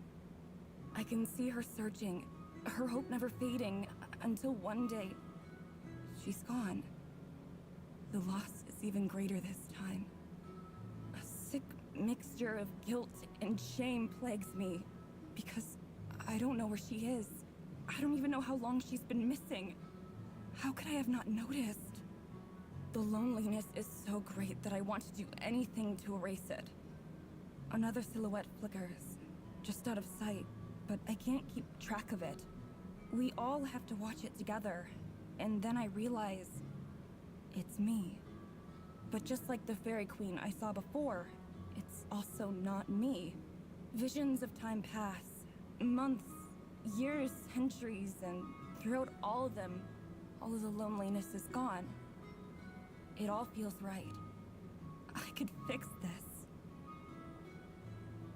Fairies removes her hands from me, and I burst back into the real world with a mighty gasp for air. Madison, are you alright? Fairies start back up, away from the furious glare that Abigail gives them. All I can hear is now her hand clutching me. The other I put my arm on her shoulder for support. My head spins. For a second I think I might fall over. The dizzy spell soon passes. Once I'm confident I'm not going to collapse, I nod. Fine. How long was I out? Jill feels like a confusion. She presses her hand to my forehead. Out? I didn't think they'd even begun. What? Watching fairies struggling to comprehend how much I could happen in an instant like that. There's no way. We told you, didn't we? We aren't bound by time. Join us and you won't be either. Now that you've seen, and now that you've felt, will you join us? Eyes wide, Abigail looks up at me. She doesn't say anything for me to know she's begging me to decline. I wish you could felt how warm it was, how nice it was to belong like that. Yet at the same time, it feels like a distant dream now. Something detached and fading. I try to remember the sensation, but I can't. It's water slipping through my fingers. It seemed so real, but it wasn't. It was only a second. I can't sound my life away to fairies for 1 second of visions, no matter how bright it felt, no matter how comfortable. Sure was seeing what they wanted me to see. Smile at Abigail and shake my head, but checking the fairies. I'm sorry, but I can't. Thank you for showing me what it would be like, though. How can we persuade you? We need our queen soon. You could be our only hope. I know you do. But I'm sorry. That just can't be me. We hope you'll change your mind. We'll be waiting for you. We'll be waiting for a queen. So that they turned tail and dart off in the same direction that the storm had gone. Soon the traces of them gone. It's like they'd never even been there. Madison, are you sure you're all right? Yeah, I'm sure. It was just a lot. Was that really that fast?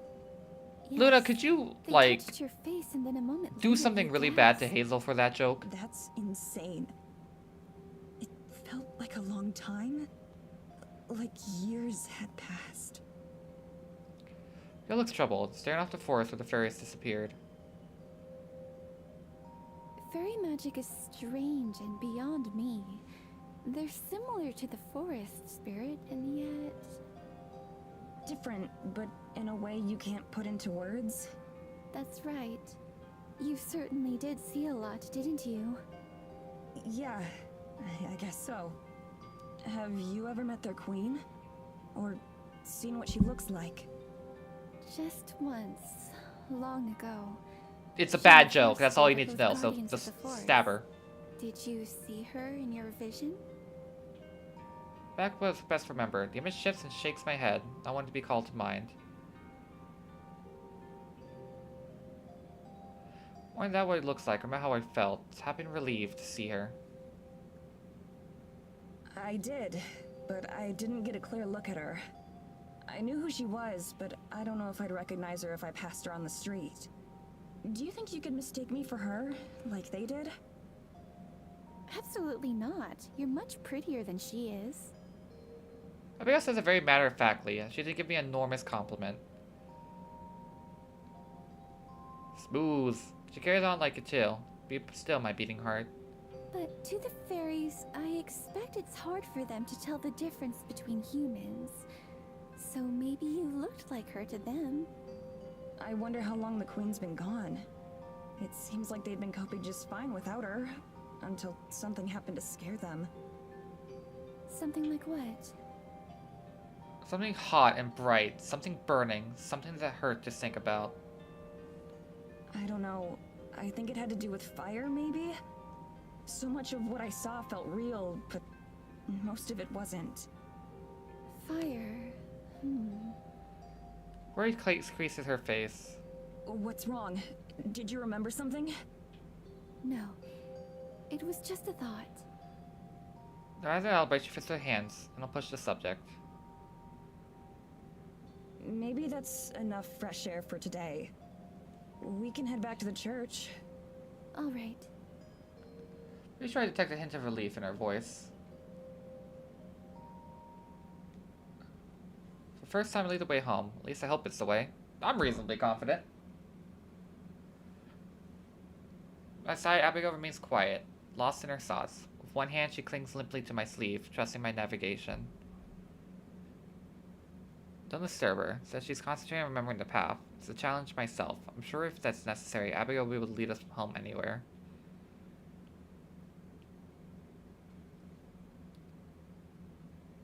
Still beginning to feel like red astray when the grim walls of the church start to come into view. Aw, she called it home.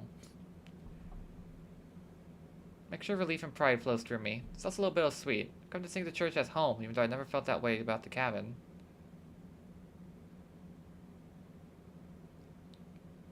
Despite the fact the concept of home is just a formality now, surrounding ourselves with walls and a roof doesn't change a whole lot.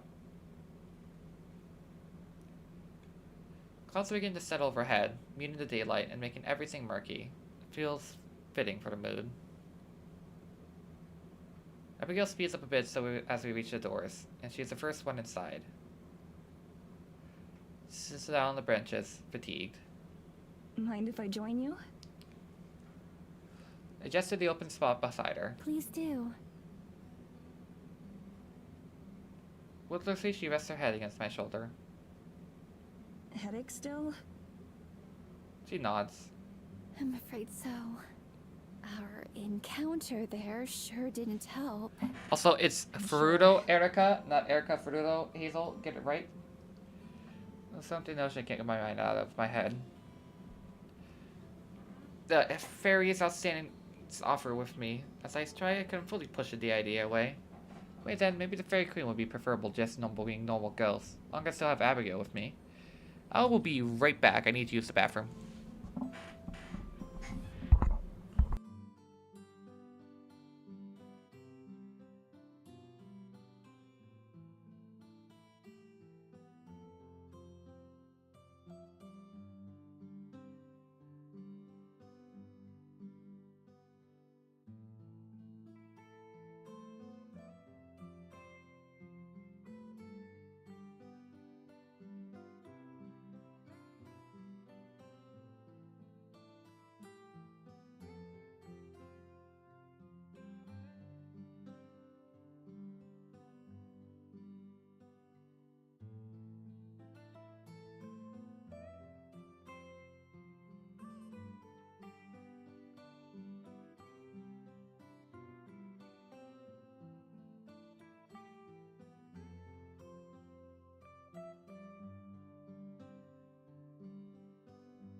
You better not have been posting F's in the chat while I was gone, Hazel.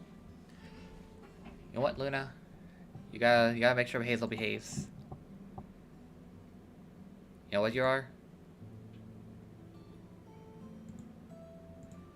You are now a mod, Luna. Last resort, though, for as long as I can, I have to hope out some things can just go back to normal. That Tara and I can leave Eisenfeld the same way we arrived. We can take Abigail with us. Besides me, Abigail shifts her head just a little. I'm sorry. Am I bothering you like this? Not at all. I wonder if she's close enough to hear my heart beating.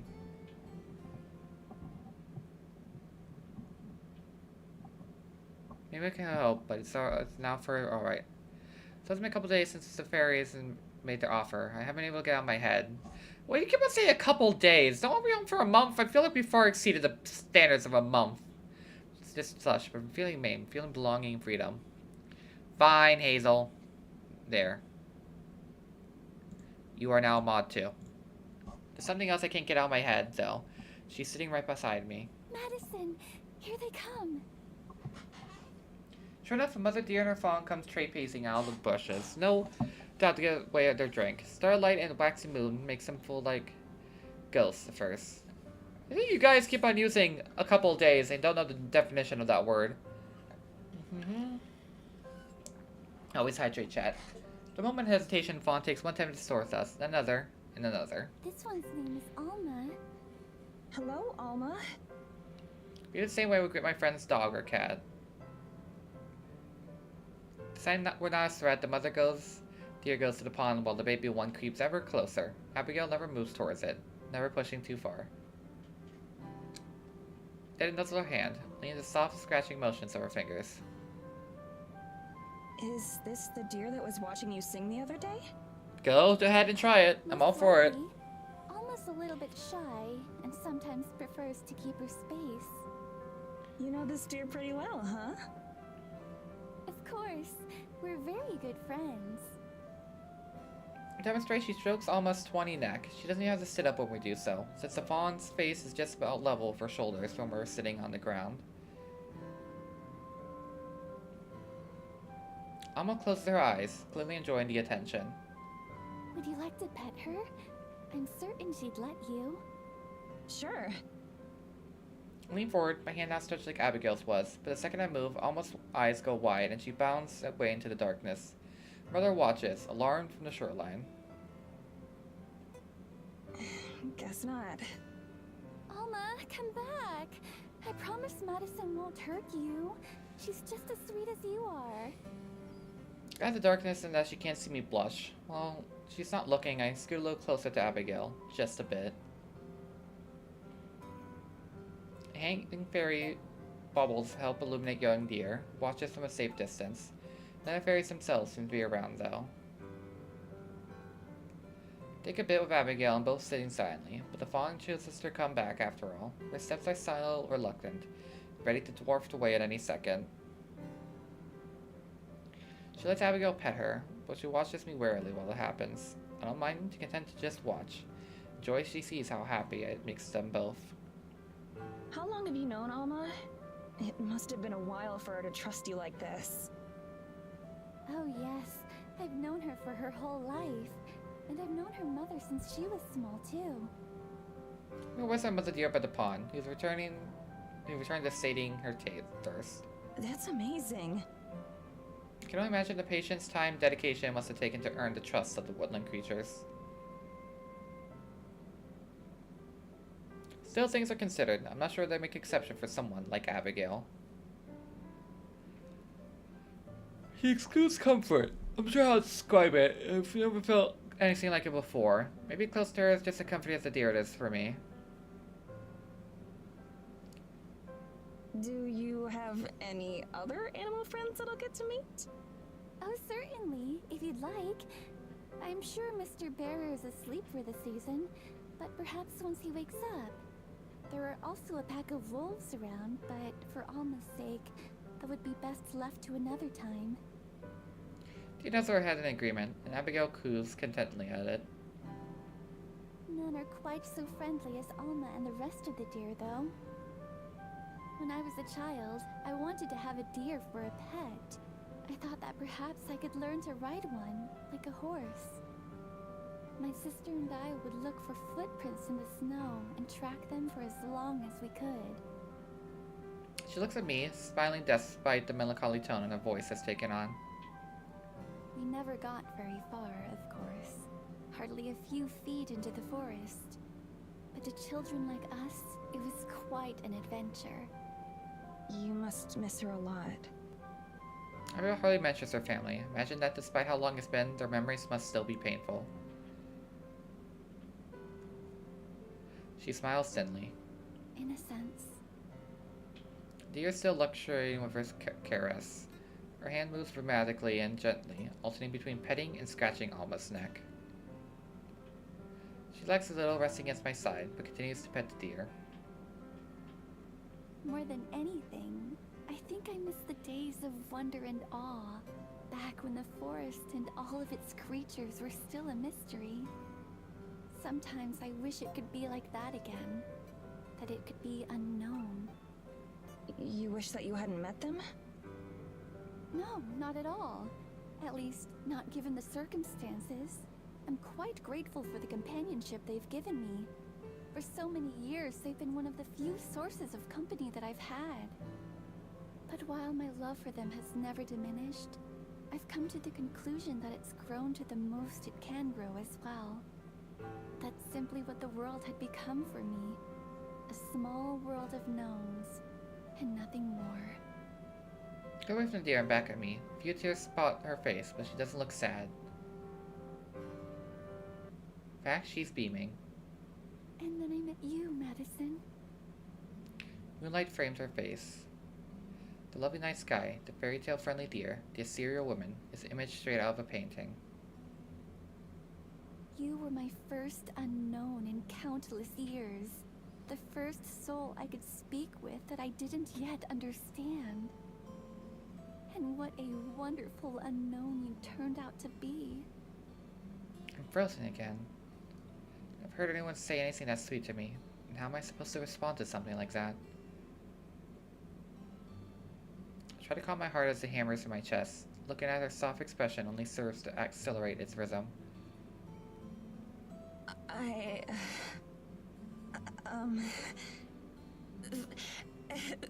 Thank you. That's really, really sweet. I think you're wonderful too. Her free hand started to grab mine before I had a chance to react, with her eyes widening more, nearly starting to deer away. Do you really mean that, Madison? I really do. You're an incredible person. I can't imagine having to go through what you've been through without losing any sort of capacity for joy. But here you are, still so full of energy and positivity. I hope that I can maintain that sort of optimism.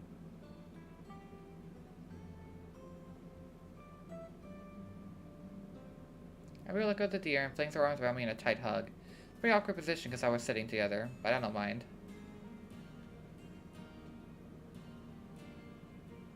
Hug her back as best as I can, my only anchor in the storm of chaos that my life has become. Indigent, Alma sticks her ears back and darts off towards the trees again. Homophobic deer. Don't let me go, Abigail cranes her neck to watch, this time not calling the deer back. Alma's mother bounds over to join her daughter, and they both go off grinning. Lay my head down against Abigail in what becomes a familiar position. We get some comfortable with each other. Being like this just feels natural.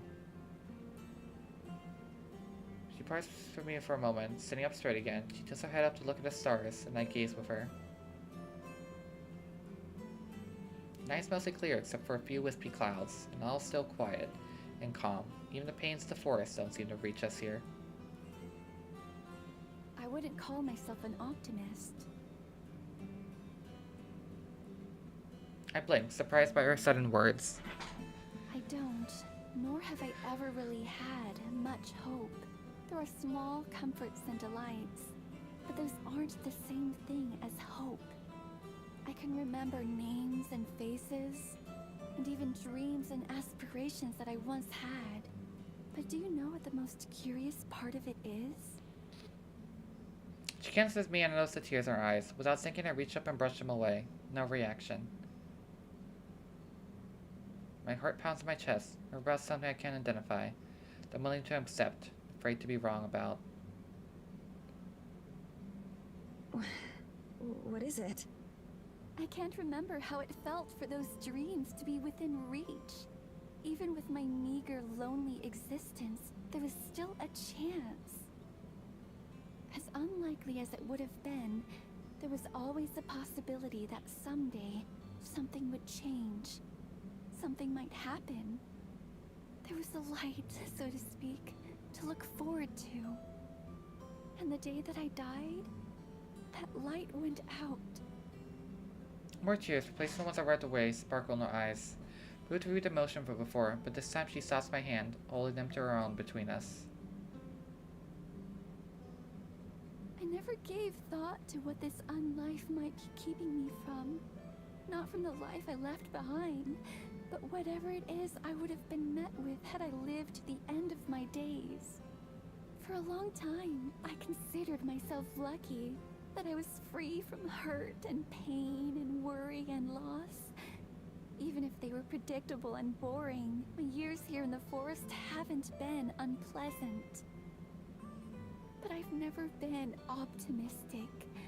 I've never had anything to look forward to. Never, in my wildest dreams, did I imagine meeting someone as perfect as you. Never did I imagine that I would be happy again. I understand. I know what she's saying, more importantly what she means. A shiver runs down my spine. But Madison, I don't deserve this happiness. Not at the cost of your own. I keep thinking how if I'd been a bit faster, or more decisive, perhaps I could have saved you that day in the snow. And that even if not, I don't know what future I've stolen from you. I don't know what awaits those of us who pass on. All I know is this unlife and its permanence, and the way that you deserved better. She's crying now fully. Her chest heaves into a sob. Pull her closer to me as a tight hug as I can manage. As kindly and delicately as I can, as gently as she always treats me, I hold her sway gently, as much as our position will allow. I can tell just from the way she cries that she's been holding this for a long, long time. I let her let it all out. Was I so bad feeling this way? Speak in a whisper. It's not your fault at all. Don't ever blame yourself for any of this. I know I don't. Ever since we met, that day in the forest clearing, all you've done is made things better for me. I don't know if I ever told you this, but during those first days after we met, seeing you again was all that I would look forward to. I'd go to bed thinking about you, and wake up the next morning thinking about you. And as for everything else, to be honest, I don't know how to feel about a lot of it. So much of it is just hard to process. I thought that it would get easier with time, but it hasn't. But there is one thing I know. One thing that I'm absolutely sure of. Through their hands, I see her startle just a bit. No matter what I'm missing out on, I'm sure I'd rather be here with you. We've talked about the afterlife or anything like that, but any time spent here with Abigail is a time well spent. And if that means eternity, then, well, so be it. Besides me, Abigail gazes my eyes wondrously. Her lips moves as she searches for the words that she wants to say. Madison. She shifts so that starlight caresses her face, perfect and yet not nearly as luminous as she is. May I kiss you? Once in my life, I don't overthink it. Yes. Her eyelids flutter and close. Breathing trembles, then steadies. Do you want my head of all any other thoughts? Press my lips to hers. So soft and so warm, as delicate as the fresh fallen snow, as sweet as cotton candy. The form shivers against me, and I place an arm around her for support and comfort, mutually. I can feel her getting more confident, more relaxed, as 200 years of loneliness are melted away one by one, except for two souls sharing a first kiss under the night sky. It feels so right, as we've both been through so much sadness and loss, that now we're able to show this moment of joy. Not just share it, but stay able to offer it to each other. It's our lights at the end of a tunnel. Finally part, my lips still feel electrified. She grabs me for a coy expression, but a happy one. That was even more wonderful than the many times I had imagined it. I hope it was worth the wait. I'd wait another 200 years if it was the only way I'd get to kiss you again. I promise. You won't have to. Prove it, I lean forward and give her another quick peck on the lips. Can't you be sweet or romantic for once, Hazel? Abigail leans against my side yet again. We've done this several times before, but it's never felt like this. Never felt this right. Everything feels a little bit brighter now.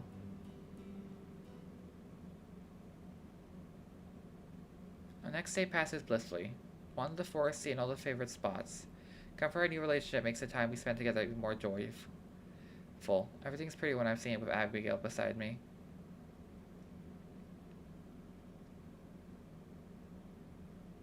Of course, it's become our new tradition. We end up in mystical Fairy Grove. We settle into our favorite spots by the shore. And since when did you become Federica Berncastel, the character? As much as I love films, I've never been a big fan of romantic scenes. It always felt so forced. The soaring music, the obvious atmosphere, the cheesy dialogue. So divorced from real life that I just can't take them seriously. But here I am watching the sun reflect on the shimmering water of the lake as the woman I love leans against me. I think that most scenes were so unrealistic after all. Madison. What is it, sweetheart? Sweetheart? I don't use pet names. It's not like me at all. With her, I feel like it fits. I know that I've said this before, and will probably say it many times in the future, but today and yesterday have been some of the happiest days of my life. Mine too. And it's okay. I'll never get tired of hearing you say that. She smiles at me, as soft as ever. With hidden expression and a tone of voice, I can detect a tinge of sadness. Touch her face, running my thumb across her cheek. She closes her eyes and leans into the motion. Are you feeling okay? Of course. Why wouldn't I be? I don't know. You just looked a bit sad. Maybe it was my imagination. I half expected to deny it, but instead she nods. You do know how to read me, don't you? I do. What's wrong? You can tell me anything, I promise. Only if you want to talk about it, of course. She pushes close to me in response, pressing her head against my chest. This day is so lovely. I don't want to say anything that could spoil it. You don't have to worry about that, Abigail. I love you, and that means I want to be here for you no matter what. We're going to have plenty of wonderful evenings. I promise. And being open with each other is the best way to make sure they stay wonderful. It's like me too. It's my first day of relationship and still bumbling bag of nerves.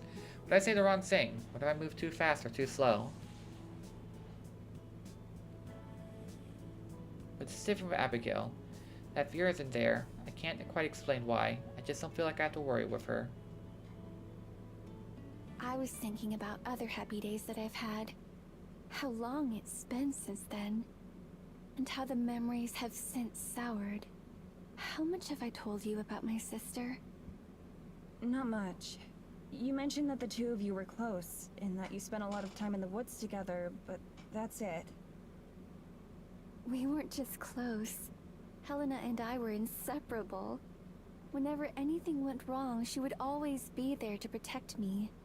She swore that that would never change. But fate had other plans for the two of us. Trio's off. Every time she's mentioned her sister, it's only in passing. Story last night about tracking deer is the only solid detail I have about her. First, I expect her to stay quiet like before, but instead, she keeps talking. For as long as it's existed, Eisenfeld has had a curse, you could call it. A terrible monster who would destroy the village if given the chance. To appease its terrible rage, we would offer a sacrifice to it. Every generation, a new offering would be chosen. But it didn't just want flesh. The head priest would take the sacrifice into the forest to be offered to the horrible spirit.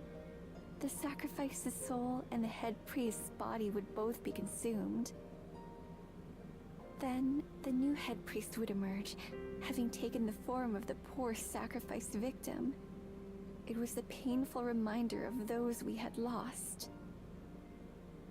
When I found out that it would be a member of my family who was to be taken and given over, I wasn't shocked. There was only one thing that I cared about. That it wouldn't be my beloved Helena who was harmed. Her voice wavers before she falls silent.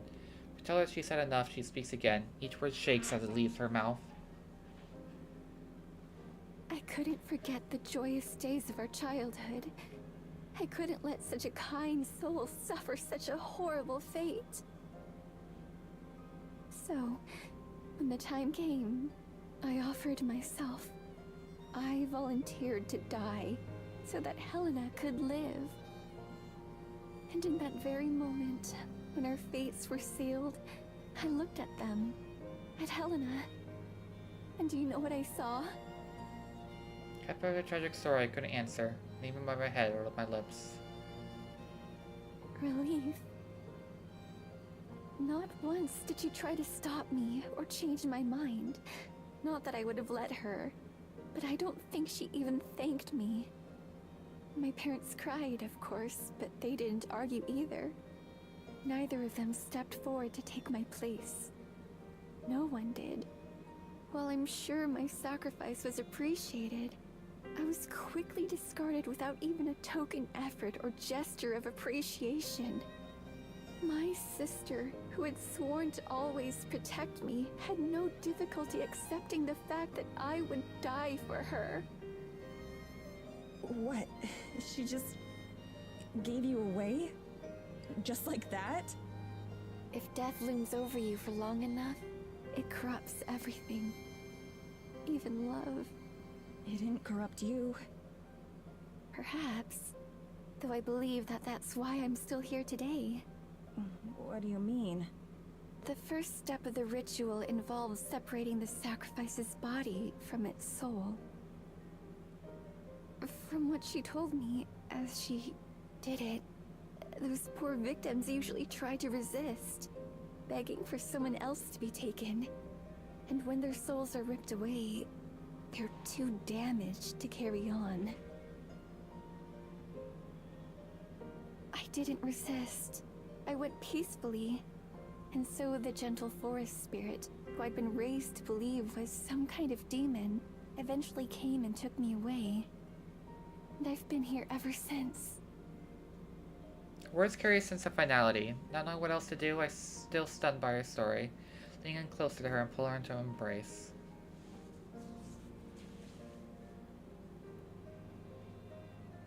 There aren't words that could be enough. Physical comfort is all I can offer. But surprised, she finally pulls away from me. She looks happier than before. Just like I did earlier, she touches my cheek gently, and then leans in for a kiss. Thank you for listening. I've told the one person who matters, and now I think I can heal. I know, sweetheart. I love you. More than anything. I love you too. More than anything. She sighs contentedly and leans against my shoulder. She takes my hand and entwines her fingers with mine. We sit there for a long time. We don't say anything. We don't even move. All we do is watch the sky and feel each other's heartbeats.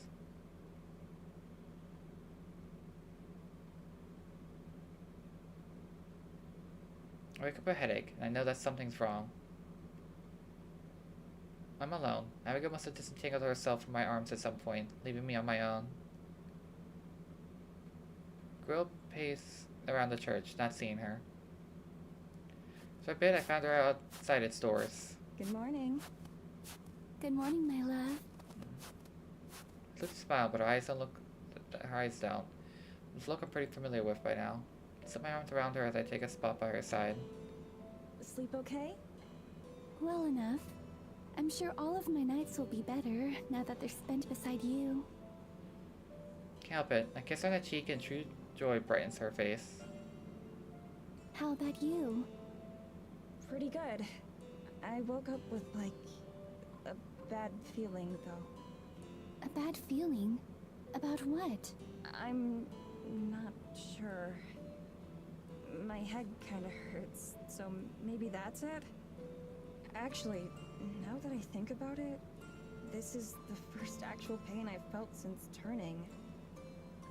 That's the worst headache I've ever had. Not by far, but it's enough to be annoying. It's than being dehydrated or having a slight cold. Aw, poor dear. She stands on tiptoes to kiss my forehead. I felt the same, actually. I had hoped that stepping outside might help, but it seems not. She rubs my temples, and I notice how ragged her eyes look. How long have you been out here? A while. Perhaps an hour or so. I was afraid I'd wake you.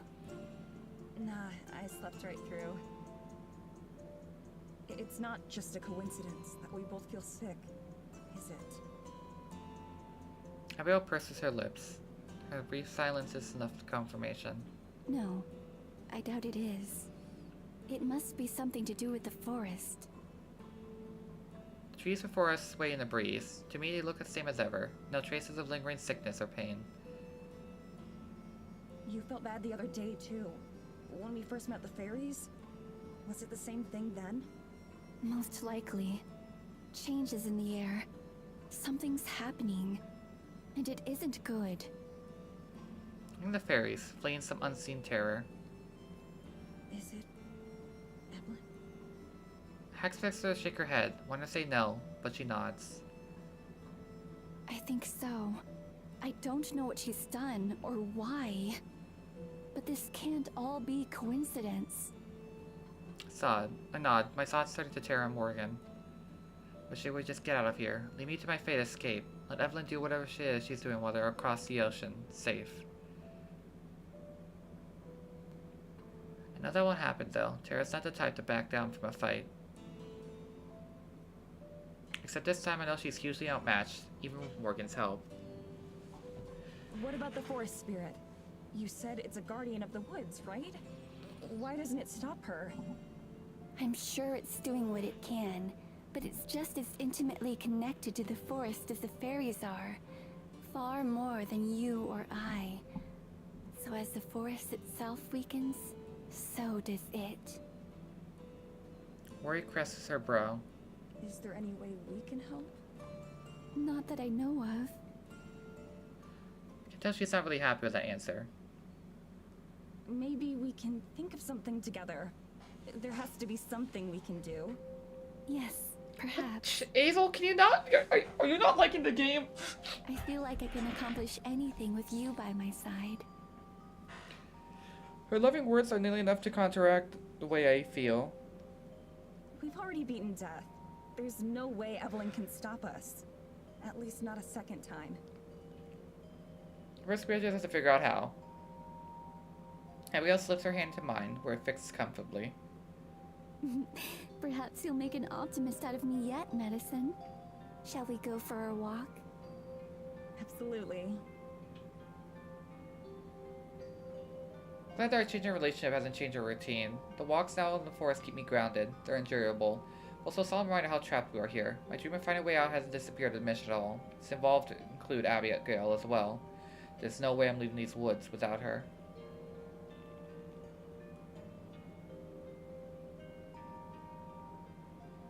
Chat idly as we stroll, enjoying the newfound comfort and intimacy that comes being lovers rather than just friends. Painted head's still there, and I'm sure Abigail still suffers from hers as well, but it's needless to ignore and elude the pleasure that simply being together brings.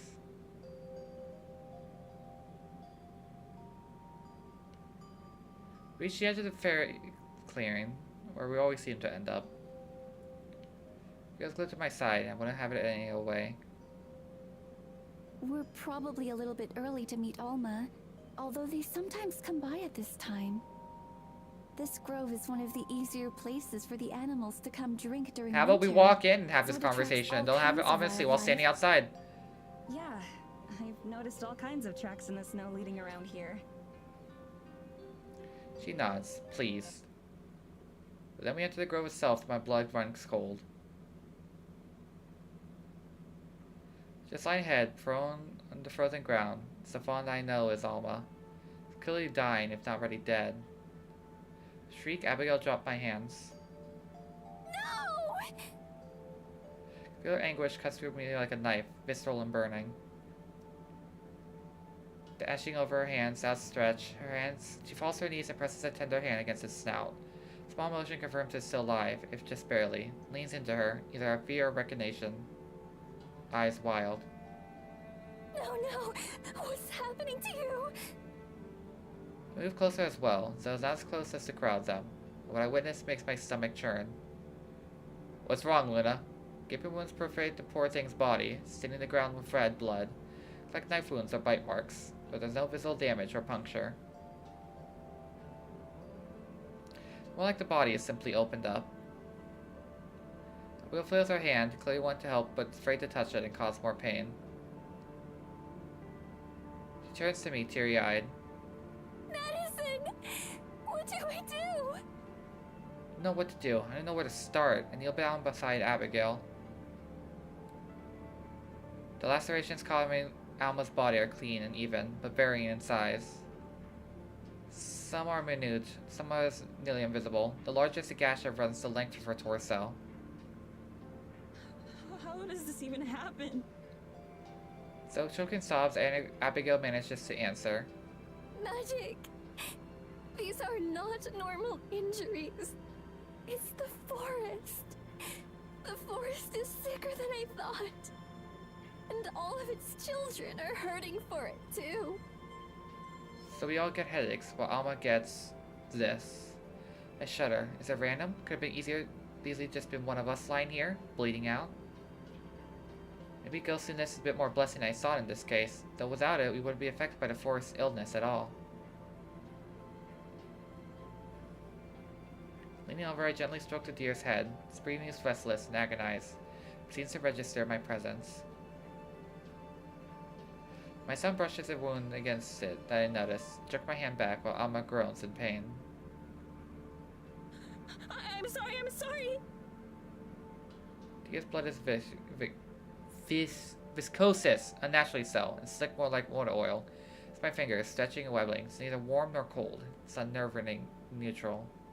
Rub off the snow, my fingertips pass through the ice and dirt, of course. And trembles with a disgusting feeling that I'll never be clean again. We go sit beside herself, wringing her hands impotently. There's nothing that either of us can do. Just sit there and watch as while Alma passes away in agony. But then, Tremor reverberates the clearing. The ground shakes, the snows rattle for the branches. Fairy bubbles dance up and down.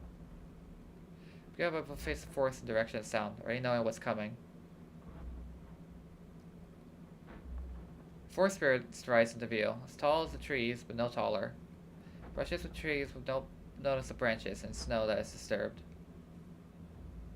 Draws in the clearing and acknowledges us with a level gaze. It's been a while since Abigail and I have been to see it. The deer looks up at the forest spirit with pain recognition, his eyes wide and breathing shallow with pathetic relief. Abigail looks up at too, cheerfully glad to see it.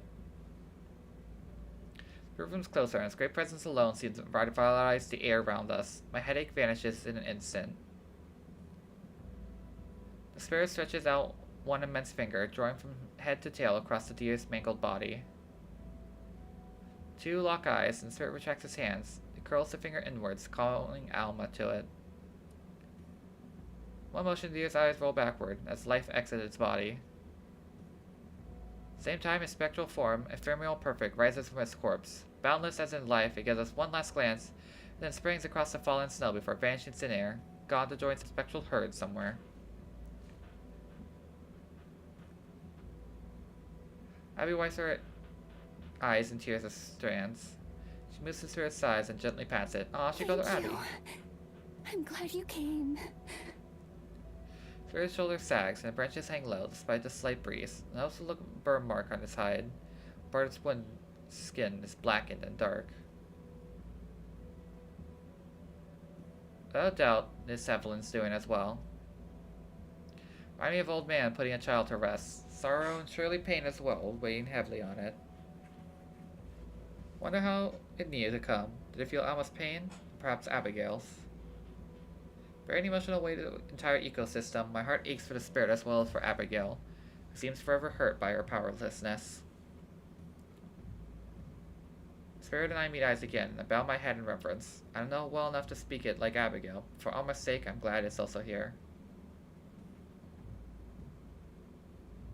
Stoops down and picks up the deer's corpse, blood now running freely from the injuries, somehow not clotting, and I have to look away. So as I get thought, the serial trees learns one more, going back the way it came. Abigail and I watch it go, in all. The encounter could have lasted more than a minute or two.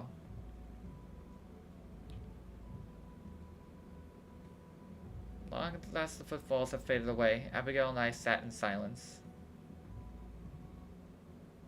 I hold her close until we finally return to the church. The rest of the day passes quietly, the early euphoria of our relationship being overshadowed by fear of the shifting forest. They are no more than arm's reach away, and usually close. She's nearly silent. Headaches returned not long after the fairy clearing, stronger than before. Now some combination of pain and sorrow kept us both quiet. At some point I reach for a hand out of habit. That's when it happens. My hand passes right through her, as if she isn't even there. Abigail! First thing that comes to mind. With a fright, she leaps up, searching around for the source of my panic. Seems she didn't even feel it. Look! Reach for her hand and once again passes right through her, like we first met, before we could speak with each other. She understands instantly. Oh no. Oh no, no. What's happening? Are you okay? Do you feel any different? Enough about magic to even start guessing why this might be happening to her. Should we take you to the forest spirit? Or get you some rest? Or... Madison, it's not me. What? It's you. Look down at myself. Sure enough, my whole body is slightly transparent. I can see the floor of the church through myself. Vertigo hits me and I stumble. Abigail lurches forward to catch me, but of course she isn't able to. Dread fills my heart. Please no, not again. What do I do? Slap my hand, pathetically ridiculous action. I can't even feel it. My own hand goes right through me. Shakily, Abigail stands up, holding her head. Something's happening to the forest. This must all be connected somehow. It's simply impossible otherwise. What could Evelyn be doing? Phew. Yeah, she has to be involved. I don't even have to ask. I have no idea. Nor do I know why she's choosing now of all times to do it. To be a dick? Do you think the forest spirit can help us? Forest Spirit's all I can think of. The only ally that we have. At least it's a powerful one. Abigail looks away. I'm sure the spirit was her first thought too. Perhaps we can try. Wordlessly, she heads out of the church and I follow behind her. The happiness and joy we shared so recently has evaporated entirely. I wish that life, whatever was taken from us, could just slow down. Give more than a moment to rest. But I know that's impossible while Evelyn is still out there. And one way or another, we're gonna have to deal with her.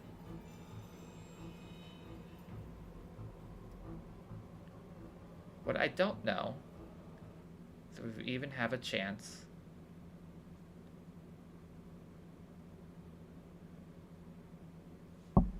Do you know what's going on? Has something like this happened to you before? It hasn't. This is the first I've seen of it. But I think I know. I think that the forest is having trouble keeping you here. The magic is getting weaker too. So does that mean that... Seems like it's unspoken. Abigail halts in her tracks, facing me with a fiery determination. No, I won't let anything bad happen to you. Not again. I promise, Madison. I know she has the power to keep that promise, but I can only hope so. Okay, I trust you. I really do. Believing my Abigail's my only option. But even if it weren't, it's like she said, together we can get through anything. Try to think of what it means if I'm wrong. I'm not entirely sure of this myself. Like cease to exist? Go to an afterlife? Something else? None of the options are especially appealing, so I know dwelling on them won't make me only feel worse. So I just focus here and now, not sticking close to Abigail. She sounds right where she says the whole forest is effective. Except for the harsh winds, everything else feels subdued somehow. The trees don't seem to stand as tall, leaves and needles look dull, even the wintry strands. With little sunlight left there, feel dreary rather than bright. Light snow falls from the sky, but the heavy clouds overhead promise more and more soon. Occurs to me that we're walking longer than we normally have. Instead of a change of forest paths to get us quickly, we're following the regular routes through the trees. Hey, why aren't we taking a shortcut through the forest? Is it too sick to let us do that? Wringing her hands, Abigail looks away. It's more that I'm afraid to try. If I push myself too hard, then... She leaves the consequences unspoken. Can imagine what they may be, the same as what's happened to me, or worse. Whatever exactly this is. Yeah, I hadn't thought about that. It's okay. Take as much time as you need. It's been so long since I visited the spirit. Our brief moment in the grove with Alma was the first time in days. I wonder if it's missed me. Of course it has. Who wouldn't? You're far too sweet, Madison. Tilts her heads against me. Think it's a little awkward since we're still walking, but it's nice. But then she jerks away like she was stung. Oh, you're back! Yeah, you touched each other. Back. Her hand enveloped mine, smooth and soft like always, rather than passing through me. Oh! Just because she leans forward gives me a quick peck on the lips. I was so worried. Me too. Run my arms to my sides, making sure that I'm all there. Everything seems to be in order. Hopefully it's permanent. Indeed. It's not too much farther to the spirit either. We should hurry. Sweat makes her brows glisten a little. She's definitely feeling strained, even though I can tell she's trying to hide it. Don't push yourself too hard, sweetie. I won't. Despite her words, the longer we walk, the more visible a toll it seems to take on her. Her steps slow down, and the one to hurry, she her breathing sounds labored. Are you sure you're alright? I'm fine. It's just... Rubbing her eyes, she shakes her head. The right den pile of snow hits the ground a few feet away from us. Looking up, I spot a tree drooping. Its burrows angle down if it's bent. It's the forest again. Not me alone. She voices what I already knew. Something terrible must have happened for it to be this way. Since I'm able to feel the forest like she can, all I can do is watch and worry. Just now? Or at least today? Maybe. Or we may only now be feeling the effects. I'm not sure. Without frustration in her voice as she's in the dark about this as I am. Turns out that what she knows, she's only picked up by intuition and years of observation.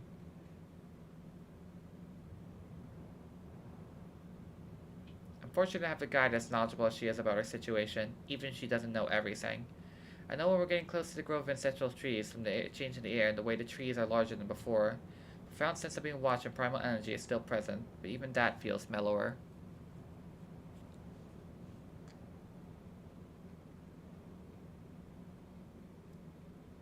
Maybe strained. You notice there's also this acid smell of smoke. Suddenly Abigail lets out a yelp of horror and dashes forward. Abigail! Follow right on her heels.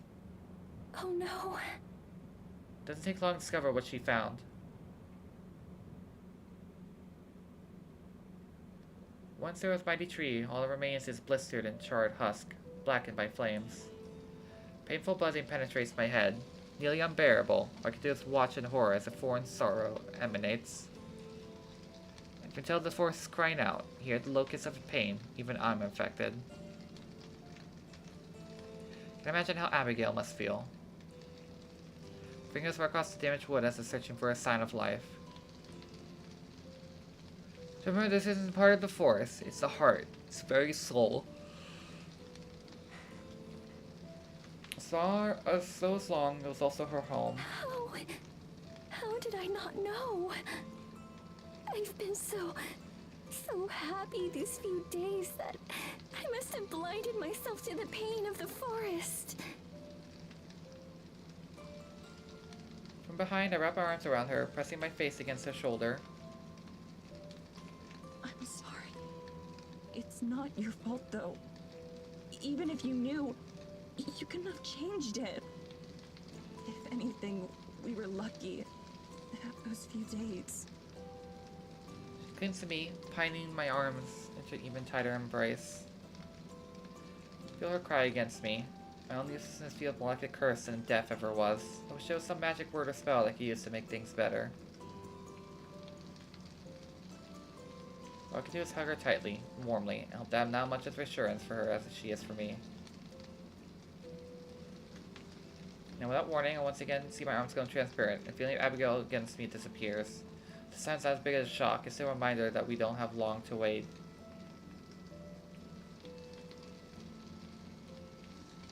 Abigail notices and steadies herself alone. Let's keep going. The spirit must be around here too. Why doesn't it stop Evelyn? Isn't that its job as guardian? It probably can't. I'm sure it wants to, but Why don't we just it take relies on the Evelyn forest and for push strength. her somewhere So if else? the forest is weak, then it must be too.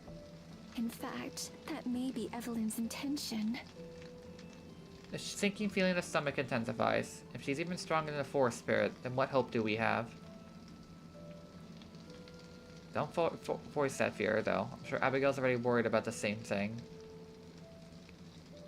So long before we count the spirit. At first, we almost miss it.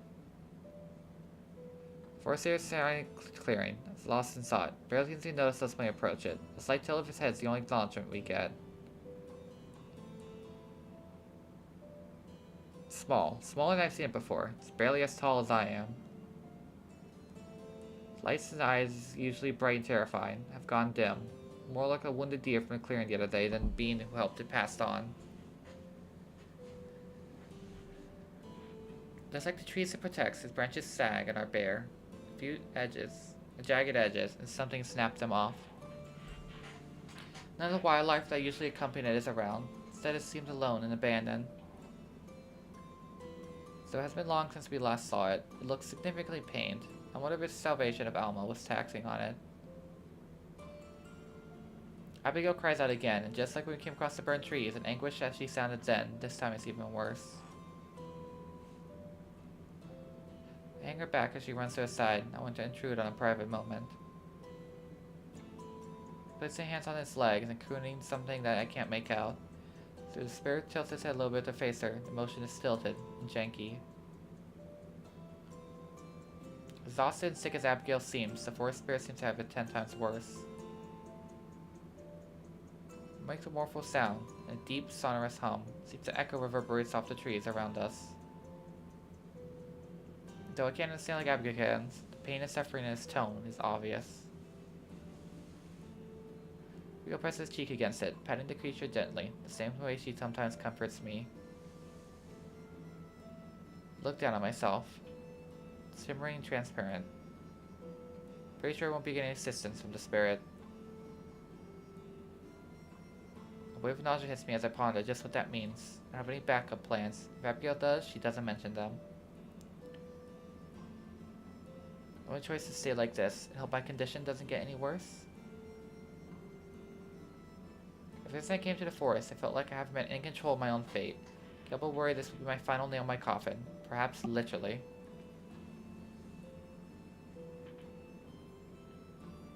Fidget adjusting my scarf and hood and glasses countless time. Abigail remains close to the spirit, pacing slow circles around it as she talks to it softly.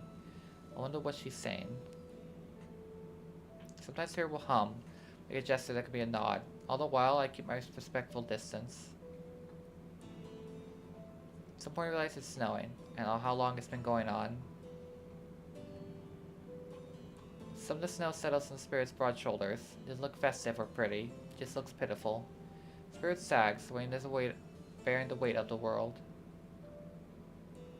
Not sure how long I wait, but I don't rush Abigail at all. It's the last opportunity she has to speak with the forest spirit, judging by its condition. I'm sure she's thinking the same thing. Stood between solid and tangible so many times I stopped keeping track. I just watched the two of them. Finally, Abigail pulls aside the spirit. She approaches me looking like she wants to say something, but it doesn't. Her eyes says it all, though. I try to hug her, but she softly shakes her head and instead escorts me back into the woods. Still, she looks back. I do, just once. Spirit lonely eyes watches us go.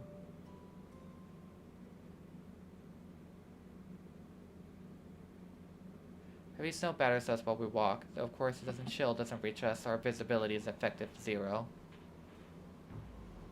Too weak to even alter the path of the forest, Abigail clings to my side, trusting me to lead us back to the church. Though I maintain a brave face, I'm now still confident in my ability to get us there. Blizzard calls to my memories the day I died, although I never let myself dwell on them alone. Not alone this time. I have someone more to live for. Why? Why do you want to do that? Our journey is strenuous. We move at a glacial pace, and the fastest thing that Abigail can manage. Her steps are heavy and slow, so as much as I want to urge her along, I know she can't. Glad she's watching the ground with her feet rather than me, so she has to see the worry on my face. Every time I start to think that I've gotten the whole ghost thing figured out, something else new arises to complicate it all over again. This time I don't even have Abigail's experience to guide me. What happens if she loses the ability to walk altogether, or to speak? What happens if the magic that keeps me here runs out?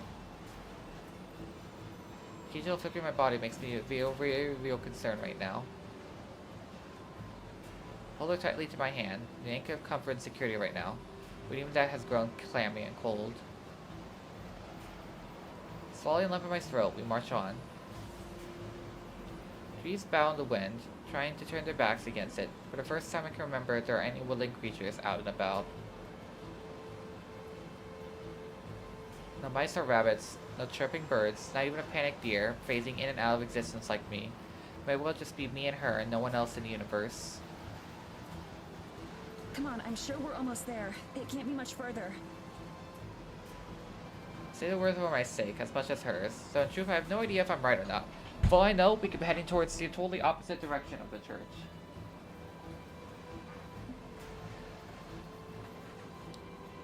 Even then, once we arrive at the church, I'm not sure what we do.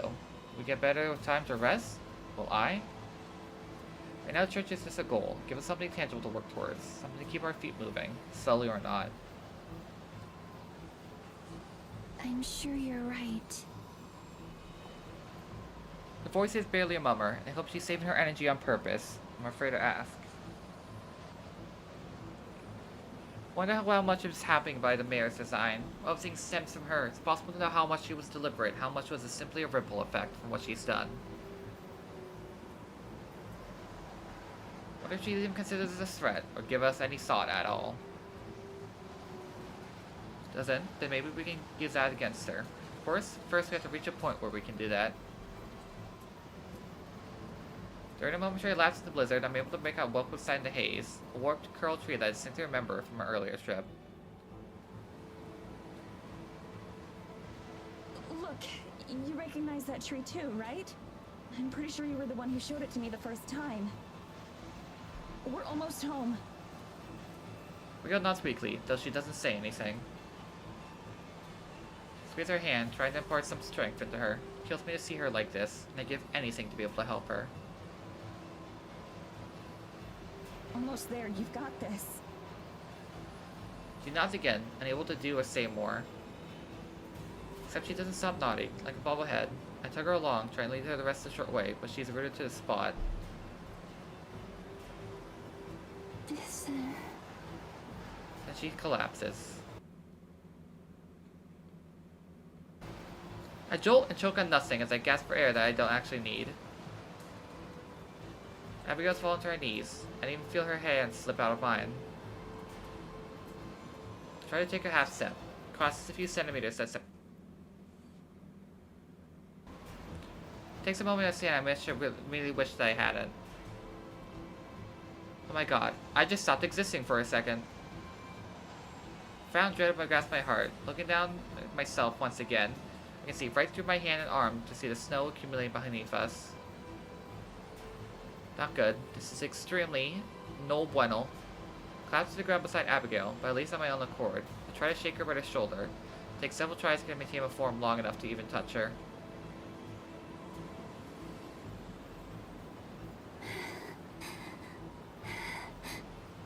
I'm sorry, Medicine. I just need a little break. Visible at first, she turns to look at me. I don't think she realizes what's happening. I fades into non-existence for a moment. When I came back, horror is clearly etched on her face.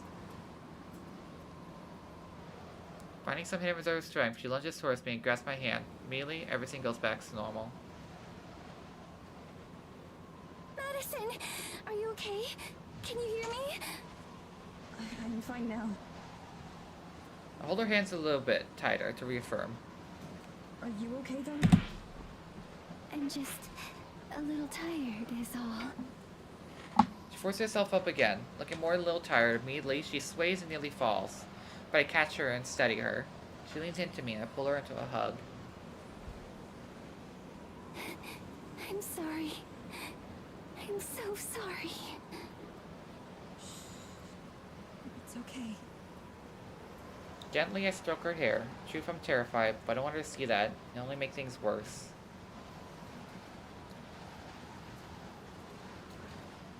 I guide Abigail over to a fallen tree where we sit down, indifferent to the blizzard. Even though church is much further, I don't want to push her much right now. Wrap one arm around her as we sit, and I hold her close. Where can we go for help? Maybe if the forest spirit sees how rough it is for us. But she shakes her head. Believe me, it would if it could. But I fear that it's even weaker than I am right now. It's much more in tune with the forest than me, so it's suffering the effects even more strongly. All of this because Evelyn killed one tree? It wasn't just any tree. It was one of the ancestral trees. The oldest one. They're the heart of the forest. All of its strength comes from them. I can't pretend to understand their importance, but I know that Abigail isn't exaggerating at a time like this. So what do we do? There has to be some sort of solution, right? Can we plant another tree or Find something? the Lorax? You might say I know that the idea is ridiculous. We don't exactly have centuries, and it will take a new tree to grow up as big as strong as the one that was killed. The forest spirit is supposed to become the next one. All of the ancestral trees were once spirits like the one you've met. What's stopping it? The mayor? Her hand clutches around my shoulder, which she's holding tightly. That's right. I hadn't even realized. Realized what? Groaning, Abigail sits straight up. As long as we're close like this, it seems like I'm able to maintain my physical form. This spirit can't pass on its own. It needs the help of a fairy queen. That's one of her duties to the forest. But there's no fairy queen right now. Yes, which means that there's no one to complete the ritual. Rest goes unspoken. Both come to the same realization. An awful one. Madison. I know. There aren't any other options, are there? None that I know of. Close my eyes, take a deep breath, heading off the waves of fear I know is coming. I'm sorry, again. It's okay. You don't need to apologize. Really. But... Take both her hands around, I turn to face her, understanding her eyes close halfway as our lips part to meet mine. Part of me wishes I could spend an eternity like this, together, warm, with the woman I love. But even that isn't an option anymore. Kiss ends far too quickly, although I'm not sure it could have been enough. When we part, there are tears in Abigail's face. I'm not sure if they're mine or hers. It'll be okay somehow. I know it. I'll be with you, no matter what. I know. Thank you. Seriously. I couldn't do this without you. I love you. I love you too. Spawn, we turn to face the forest again, putting the church behind us. Resigning myself to what comes next, I point in the direction we need to go. Let's go visit the fairies. I'm sure they're still looking for a new queen.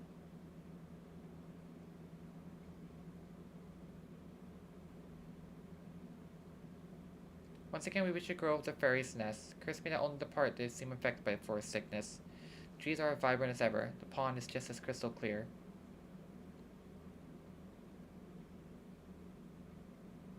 We stumble in the middle, near the shore of the pond. Abigail takes several woozy steps, and I hold her shoulder to keep her steady. Then I flicker, and she starts to fall, barely managing to keep her balance. Forget days or even hours, we have to find another solution. We might not even have minutes. Hello? Call out, bit surprised in the fairies that come to greet us. Watch trees and listen for the buzz that flutter her wings. Remain silent and still. Hello? Fairies!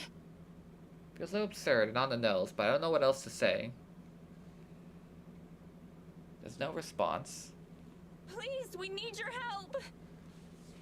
Might as well be shouting to the void. There's not a single rustle. I notice that the birds who used to nest in the bushes seem to have abandoned this place.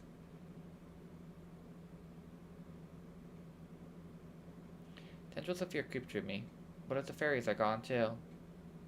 Madison. Turn towards Abigail, but she's not even looking at me. Madison. She murmurs my name over and over. See myself face forward for her. If you can help us, I'll find you a queen. Even if it has to be me. Her voice sounds stronger than I feel. There's no reaction. My heart pounds, feels like it's gonna burst down my chest. Seconds pass. Nothing. Besides me, Abigail's fallen silent, swaying on her feet but looking as if she might collapse. All of her trust and hope has been placed on me. I can't let her down. I won't let her down. Just gather her breath together again as I hear a faint buzzing sound deep in the trees. Something flickers far away but getting closer. Realize there's many things. Tiny lights spark to life, rolling through across the trees like Christmas lights. Those in a growing buzzing herald arrival of the fairies. They burst from the trees as a swarm, nearly enough to darken the sky overhead. Like before they break apart from the rest and swoop towards us. Recognize the three I spoke before, the ones I named Hae, Anan, and Frio. You're back! To be queen? We've been waiting. They walk in quizzically while the rest of the swarm hovers overhead. So this is what I want. I still barely know what a queen would entail, much less a fairy queen. All of one short vision. Do I have to regulate taxes and the trade of commerce? Not even else, but I don't have time to research or learn. Disappear forever and leave Abigail to whatever fate she's suffering. Of course, it's not an option I'm even willing to consider. Put in a center space I can and lock eyes with the fairy in the middle. Only if you can help us.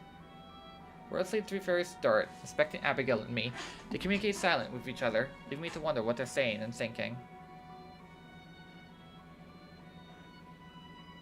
Minutes later, they fit into positions in front of my face. Name your terms. But are you sure? We think we know. If you make us human again, and stop whatever it is that's happening to us, then I'll make sure you have a queen. Whether it's me or someone else. A queen! Who else could it be? We've spent so long looking. There's not much time left! For you or for us? Wait, what do you mean? What are you running out of time for? She'll make her move! Haven't you seen? The moonsick one. Moonsick one. There's that word again. Moonsick one. You mean Evelyn? Evelyn. A human name. It must be her. Don't fully follow, but there's someone else I can be referring to. There's so much I want to ask, but can't right now. How long do we have?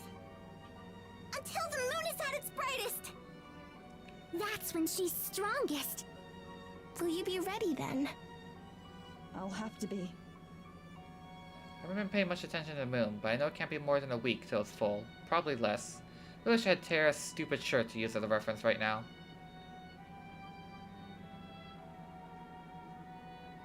Tara. All this I haven't been considering that, by becoming human again, not just a ghost, I'll be able to see her. At least it's one big upside, although if we'll begin catching up. Still, there's something else to be figured out later. Facing the fairies, I nod. Okay. We can start preparing.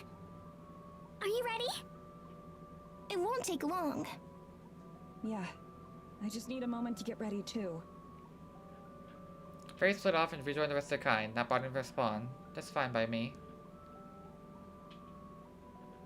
Turn back to Abigail, who's styling through this entire thing. At first thought maybe she passed out, but instead she's watching me with anxious eyes.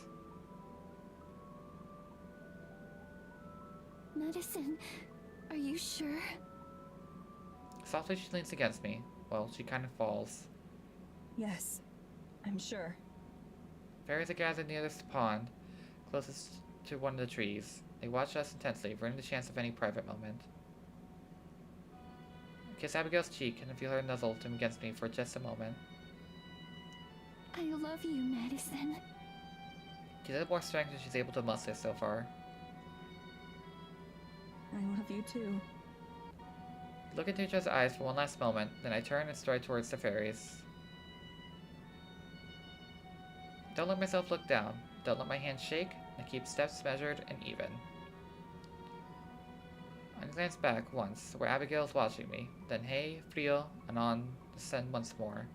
Frio loosely grips a crown of woven flowers and leaves, as out of season as the rest of this grove. I'll say it doesn't feel real, but to tell you the truth, it's been a long time since anything has. Is it time? We hope it is. Just put this on. That's it. All I have to do is put on the crown?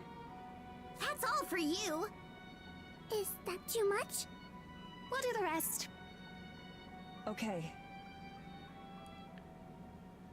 Frio hands me the crown.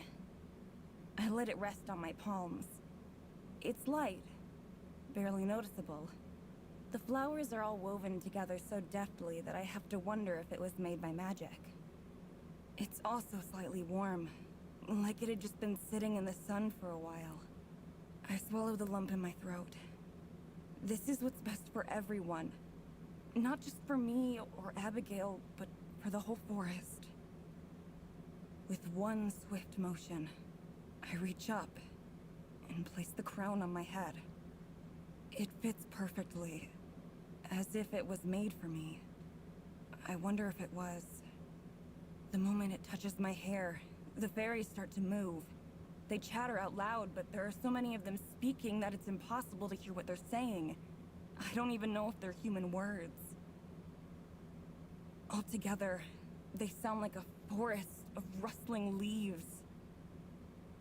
I shut my eyes as I feel a tingling sensation. It starts at the top of my head and slowly works its way through me. It's not uncomfortable at all, but it also isn't anything ignorable. Something soft brushes against my face and hands. It feels like snow, but isn't cold. And when it melts away, there's no trace of wetness left behind.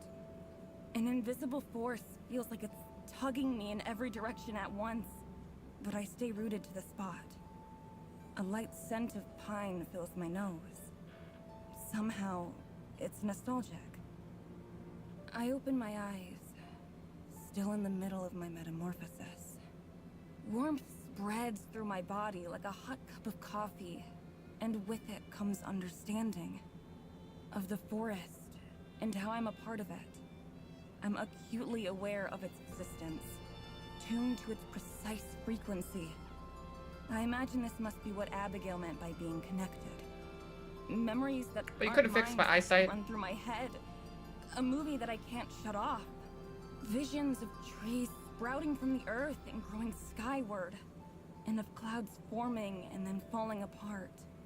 Each denizen of the forest, every tree, every deer, even the forest spirit itself, come to mind at once, feeling like old friends I haven't seen in a while. None of it feels new. It's not intrusive or foreign. Rather, this knowledge feels like something that's always been there, but without my awareness. Or maybe something I'd forgotten. It's comfortable. And still the fairies dance overhead, their rustling chants even louder as they perform their ritual. I wonder if all fairy queens are inaugurated this way. And at the same moment I wonder, I know instinctively that they aren't. Visions of a beautiful woman whom I immediately recognize as the missing fairy queen come to mind. And with her comes a longing, a feeling of something missing. Then as my thoughts turn, the vision and the longing are gone too. I can feel the rustle of cloth against my skin as even my clothes acknowledge the changes, taking on a life and form of their own. They lengthen and stretch and puff out, becoming a dress more elaborate and beautiful than anything I've ever worn before. Living, breathing flowers bloom from its hem right before my eyes, matching the crown on my head. I feel the magic work its way through, over, and around me, enveloping tightly. And then, as the ceremony comes close to an end, I start to feel it drain out of me. It seeps down and out, and back into the earth and air, returning to the forest that lent me its strength and trust to take on this role. As I heave a deep breath, the enormity of the responsibility that's been placed on me feels heavy, but not unbearably so. If anything, I'm reassured by the competence and power that I can simply feel that I have. I'm not invincible. I know that much. But for the first time in ages, I feel like I'm in control. I stumbled, just a little bit, as my feet touch the ground that I never knew I'd left. The instant that I do, the last of the shifting magic leaves me, although I can still feel it as part of the forest. Without anyone saying anything, without any confirmation, I simply know. It's done. I've become the Fairy Queen. No, Hazel, go back to Google Maps.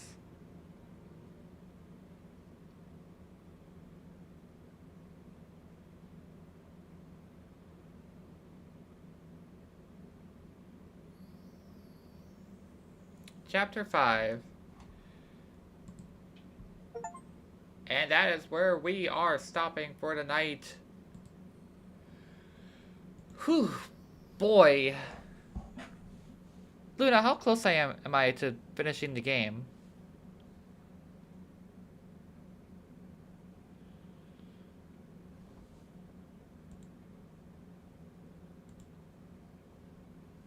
Luna. Luna, Luna, Luna. No, you didn't. If you did, solve. If you did, show me. Show it.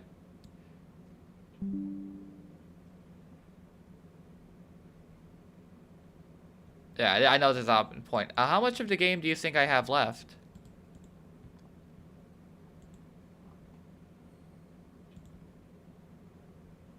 I think I have like 2 more chapters, including this one. Gotcha. So, maybe we'll finish it Sunday. Maybe not. I don't know. I've been loving this so far.